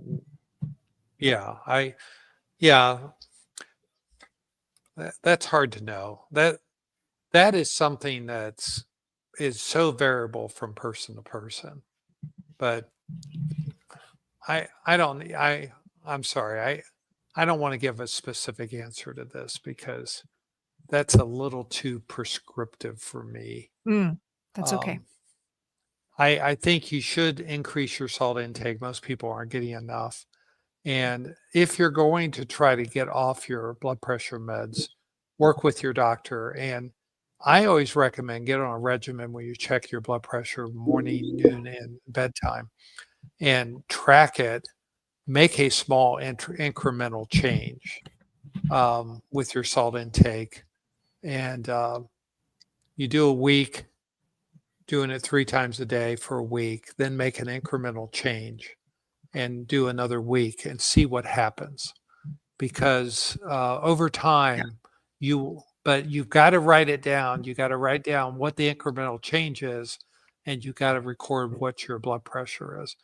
And put it on graph paper is a great way to do it because you can write the numbers on graph paper based on the values so that you can look at the eyeball it. So if it's 100, it's here. If it's 80, it's here, and write the top number and the bottom number. And as you go across, you will create a graphic representation. If you know how to use Excel, you can do it even more sophisticated, but you can just do it with handwritten blood pressure and do one across for the morning blood pressure, one for the noon blood pressure, and one for the bedtime blood pressure, because you want to see the trend for that time period. Most people put all three of those together, and it's not as helpful as dividing it out by the time period. And then write down what the intervention is above that and just go across a week at a time and see what happens. But you should be able to figure this out. That would be my methodology. Thank you, Phil. Very helpful. Okay, so Phil, Todd, and I, we have this tradition that we like to end our live streams a couple seconds under 3 hours. So we are like a couple minutes away. So that means we must end in no longer than 4 minutes from now. So let's try to rapid fire as many as possible. Unless, Todd, did you want to announce something? No, I just noticed that there's a pretty long chat here going on in the chat about the eggs comment. And yes, the egg yolks work to raise my testosterone. I haven't gotten it rechecked lately, but I mean, it was in the tank. It was 130, total testosterone was 137. Last I checked it, I got it checked one time 4 months ago, and it was 588. And so I don't know what it is now, but I've even kind of laid back on it because just from natural morning signaling, I've noticed that everything seems to be raised just fine. So my body hasn't been craving it lately. So I've actually been doing more of the lion diet, but yeah, it worked fantastically, actually. Incredible. That's so cool. Yay. Raymond would be proud. Awesome. Okay, this is for you, Todd. 166 days carnivore, currently stalled for a little 6 weeks. I've gone from 268 to 231 and floated from 231 to 238 last 6 weeks. Currently, too bad, 3,000 calories, 70 to 30 fat to protein. Do you think OMAD would help? Too bad. I honestly don't think so. Actually, usually when I'm stalled, eating actually helps. It's really crazy. I'm not even kidding, but every time I've had to stall, I had to eat through it. Fasting through it makes it way worse, and it stresses you out, and it takes way longer. And I've tried it so many times that I have to, and it's in our head to try to kind of stubborn our way through it and kind of, fast and undercut. No, it's, man, until you prime and you understand what a nourished fast feels like, it's really hard to explain to you what a bad fast feels like. But what I realized when I finally felt what good fasting felt like is that I'd never had a good fast before in my life. I was actually fasting with a really slow metabolism before, and it was just causing me problems. So no, I would eat through it. I mean, perfect example, because it still was stuck in my head. I started craving seafood the other day, which I've never craved in my life. And I also started craving butter, which I stopped eating about 7-8 months ago because I wanted tallow and the butter was making me inflamed. All of a sudden I started eating 2 to 3 pounds of shrimp a day, floating in 8 ounces of butter. And I thought, well, I'm going to get inflamed from this because all the butter. I lost 11 pounds. It just fell off like nothing. Yeah. So all I can tell you is nourishment is if we nourish the body figures everything else out itself. I haven't yet to have that fail me on a stall. The eating through it's always been the answer for me. Love that answer. Amazing. Okay, a couple more. 2 minutes.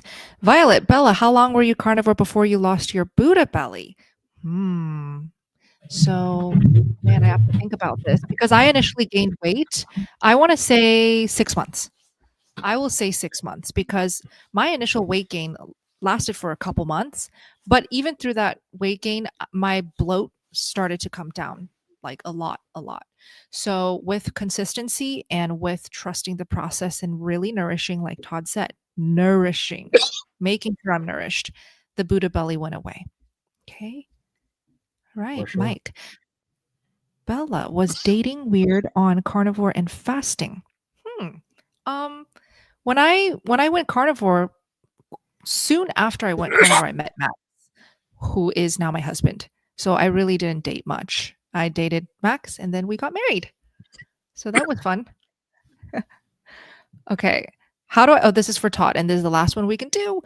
Todd, how do I get off diet soda? Withdrawals, cravings are hard.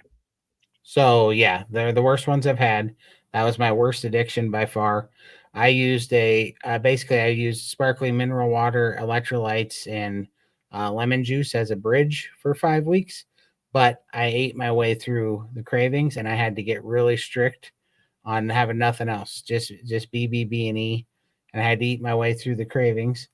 And after 5.5 weeks, it just dropped off, and then I have stayed away from it ever since. And so that worked for me. I really think you got to eat your way through the cravings, and you have to not not have any of the sweet pellets or the artificial sugars, because that's just going to keep you addicted. So don't try to bridge yourself with artificial sweeteners. You have to get away from the sweet taste altogether. But that worked for me. Amazing. Let me just help Nikki here because I saw that she asked it a lot. So Bella, was your hubby strict animal-based Paul Saladino version and got the result he got from the tests you guys took from your last vid? And is he planning on becoming carnivore? So I would say that Max was animal-based Paul Saladino version, correct, for 90% of the time. 10% of the time, he is eating whatever he wants. He really is. And I'm not going to be the person who's going to tell him or shame him when he eats those things. That's his life, that's his body, that's his choice. And after we got the scans, the videos on my YouTube channel, he is absolutely like, that was such a wake up thing for him. And I didn't even expect it. Right. But when he saw those results, and again, who cares about numbers at the end of the day? It's about how you feel. He after that video, he literally went back to strict carnivore. He's currently on strict carnivore. Okay. Now, I promise you, when we have these holiday festivities, he will indulge because that's what he does. Okay. So I think he actually needs SPG now that I'm talking about it. Dude, Max, come to the community, Max. All right. I'm waiting. I'm waiting for him to come to me every week, and I'm going to deal with him one-on-one. Well, he's afraid of you, Phil. He's got to take the step. So I've he invited needs some him. accountability. Well, that's nice. So. Thank you. Yeah, that's my answer there. Hopefully that helps, Nikki. Okay. Final thoughts, Phil and Todd. What would you guys like to wrap up with? Go ahead, Todd. Man, well, I just appreciate you guys coming every week. And, I think that this is how we're going to get carnivore mainstream, which is going to free people from the standard American diet and the drugs, which has always been, my fight here. That's why I'm here, is that's what I want to see. So I appreciate you guys making this community what it is, because without you guys showing up, we're not going to make the waves that we need to do. So true. So for most of us, we're heading into some type of holiday season, be it Christmas or Hanukkah or Kwanzaa or whatever it is you celebrate. This is a time to really be around loved ones and to enjoy a little relaxed pace. Usually work slows down for everybody, and it's time to make a positive change for yourself and do it for you. So many people fall to peer pressure of family members or friends, and they fall to I call it the siren call of, okay, a little bit won't hurt you, or, and tempt you with things, and go into every social situation with a plan. Most plans are eating more food that you've made before you go to a social event. Bring food to a social event that what it's sourced like. I laughed as somebody was going on about hot dogs with human remains in them, and that's been going on since Upton Sinclair wrote The Jungle back in the 1920s, and many of us read it in high school. But yeah, no surprise there. But find foods that are good for you, that will help you to not be tempted, to not fall to the carb addictions. Enjoy yourself, And if you do slip, make it a 1-day slip. Don't say after the holidays are over or the first of the year, I'm going to start over. Just keep yourself from going there. If you slip, forgive yourself, get back on the track. And tomorrow's a new day. And don't wait till next week or next month or next year to make some good changes for your health. Well said. Thank you, Phil, for that. Thank you, Todd, for your final thoughts. My final thoughts are, I love you guys. Like, I really see all of your sweet, supportive messages in the live chat. I try my best to reply to as many whenever I post a new video. It's just physically impossible to reply to all.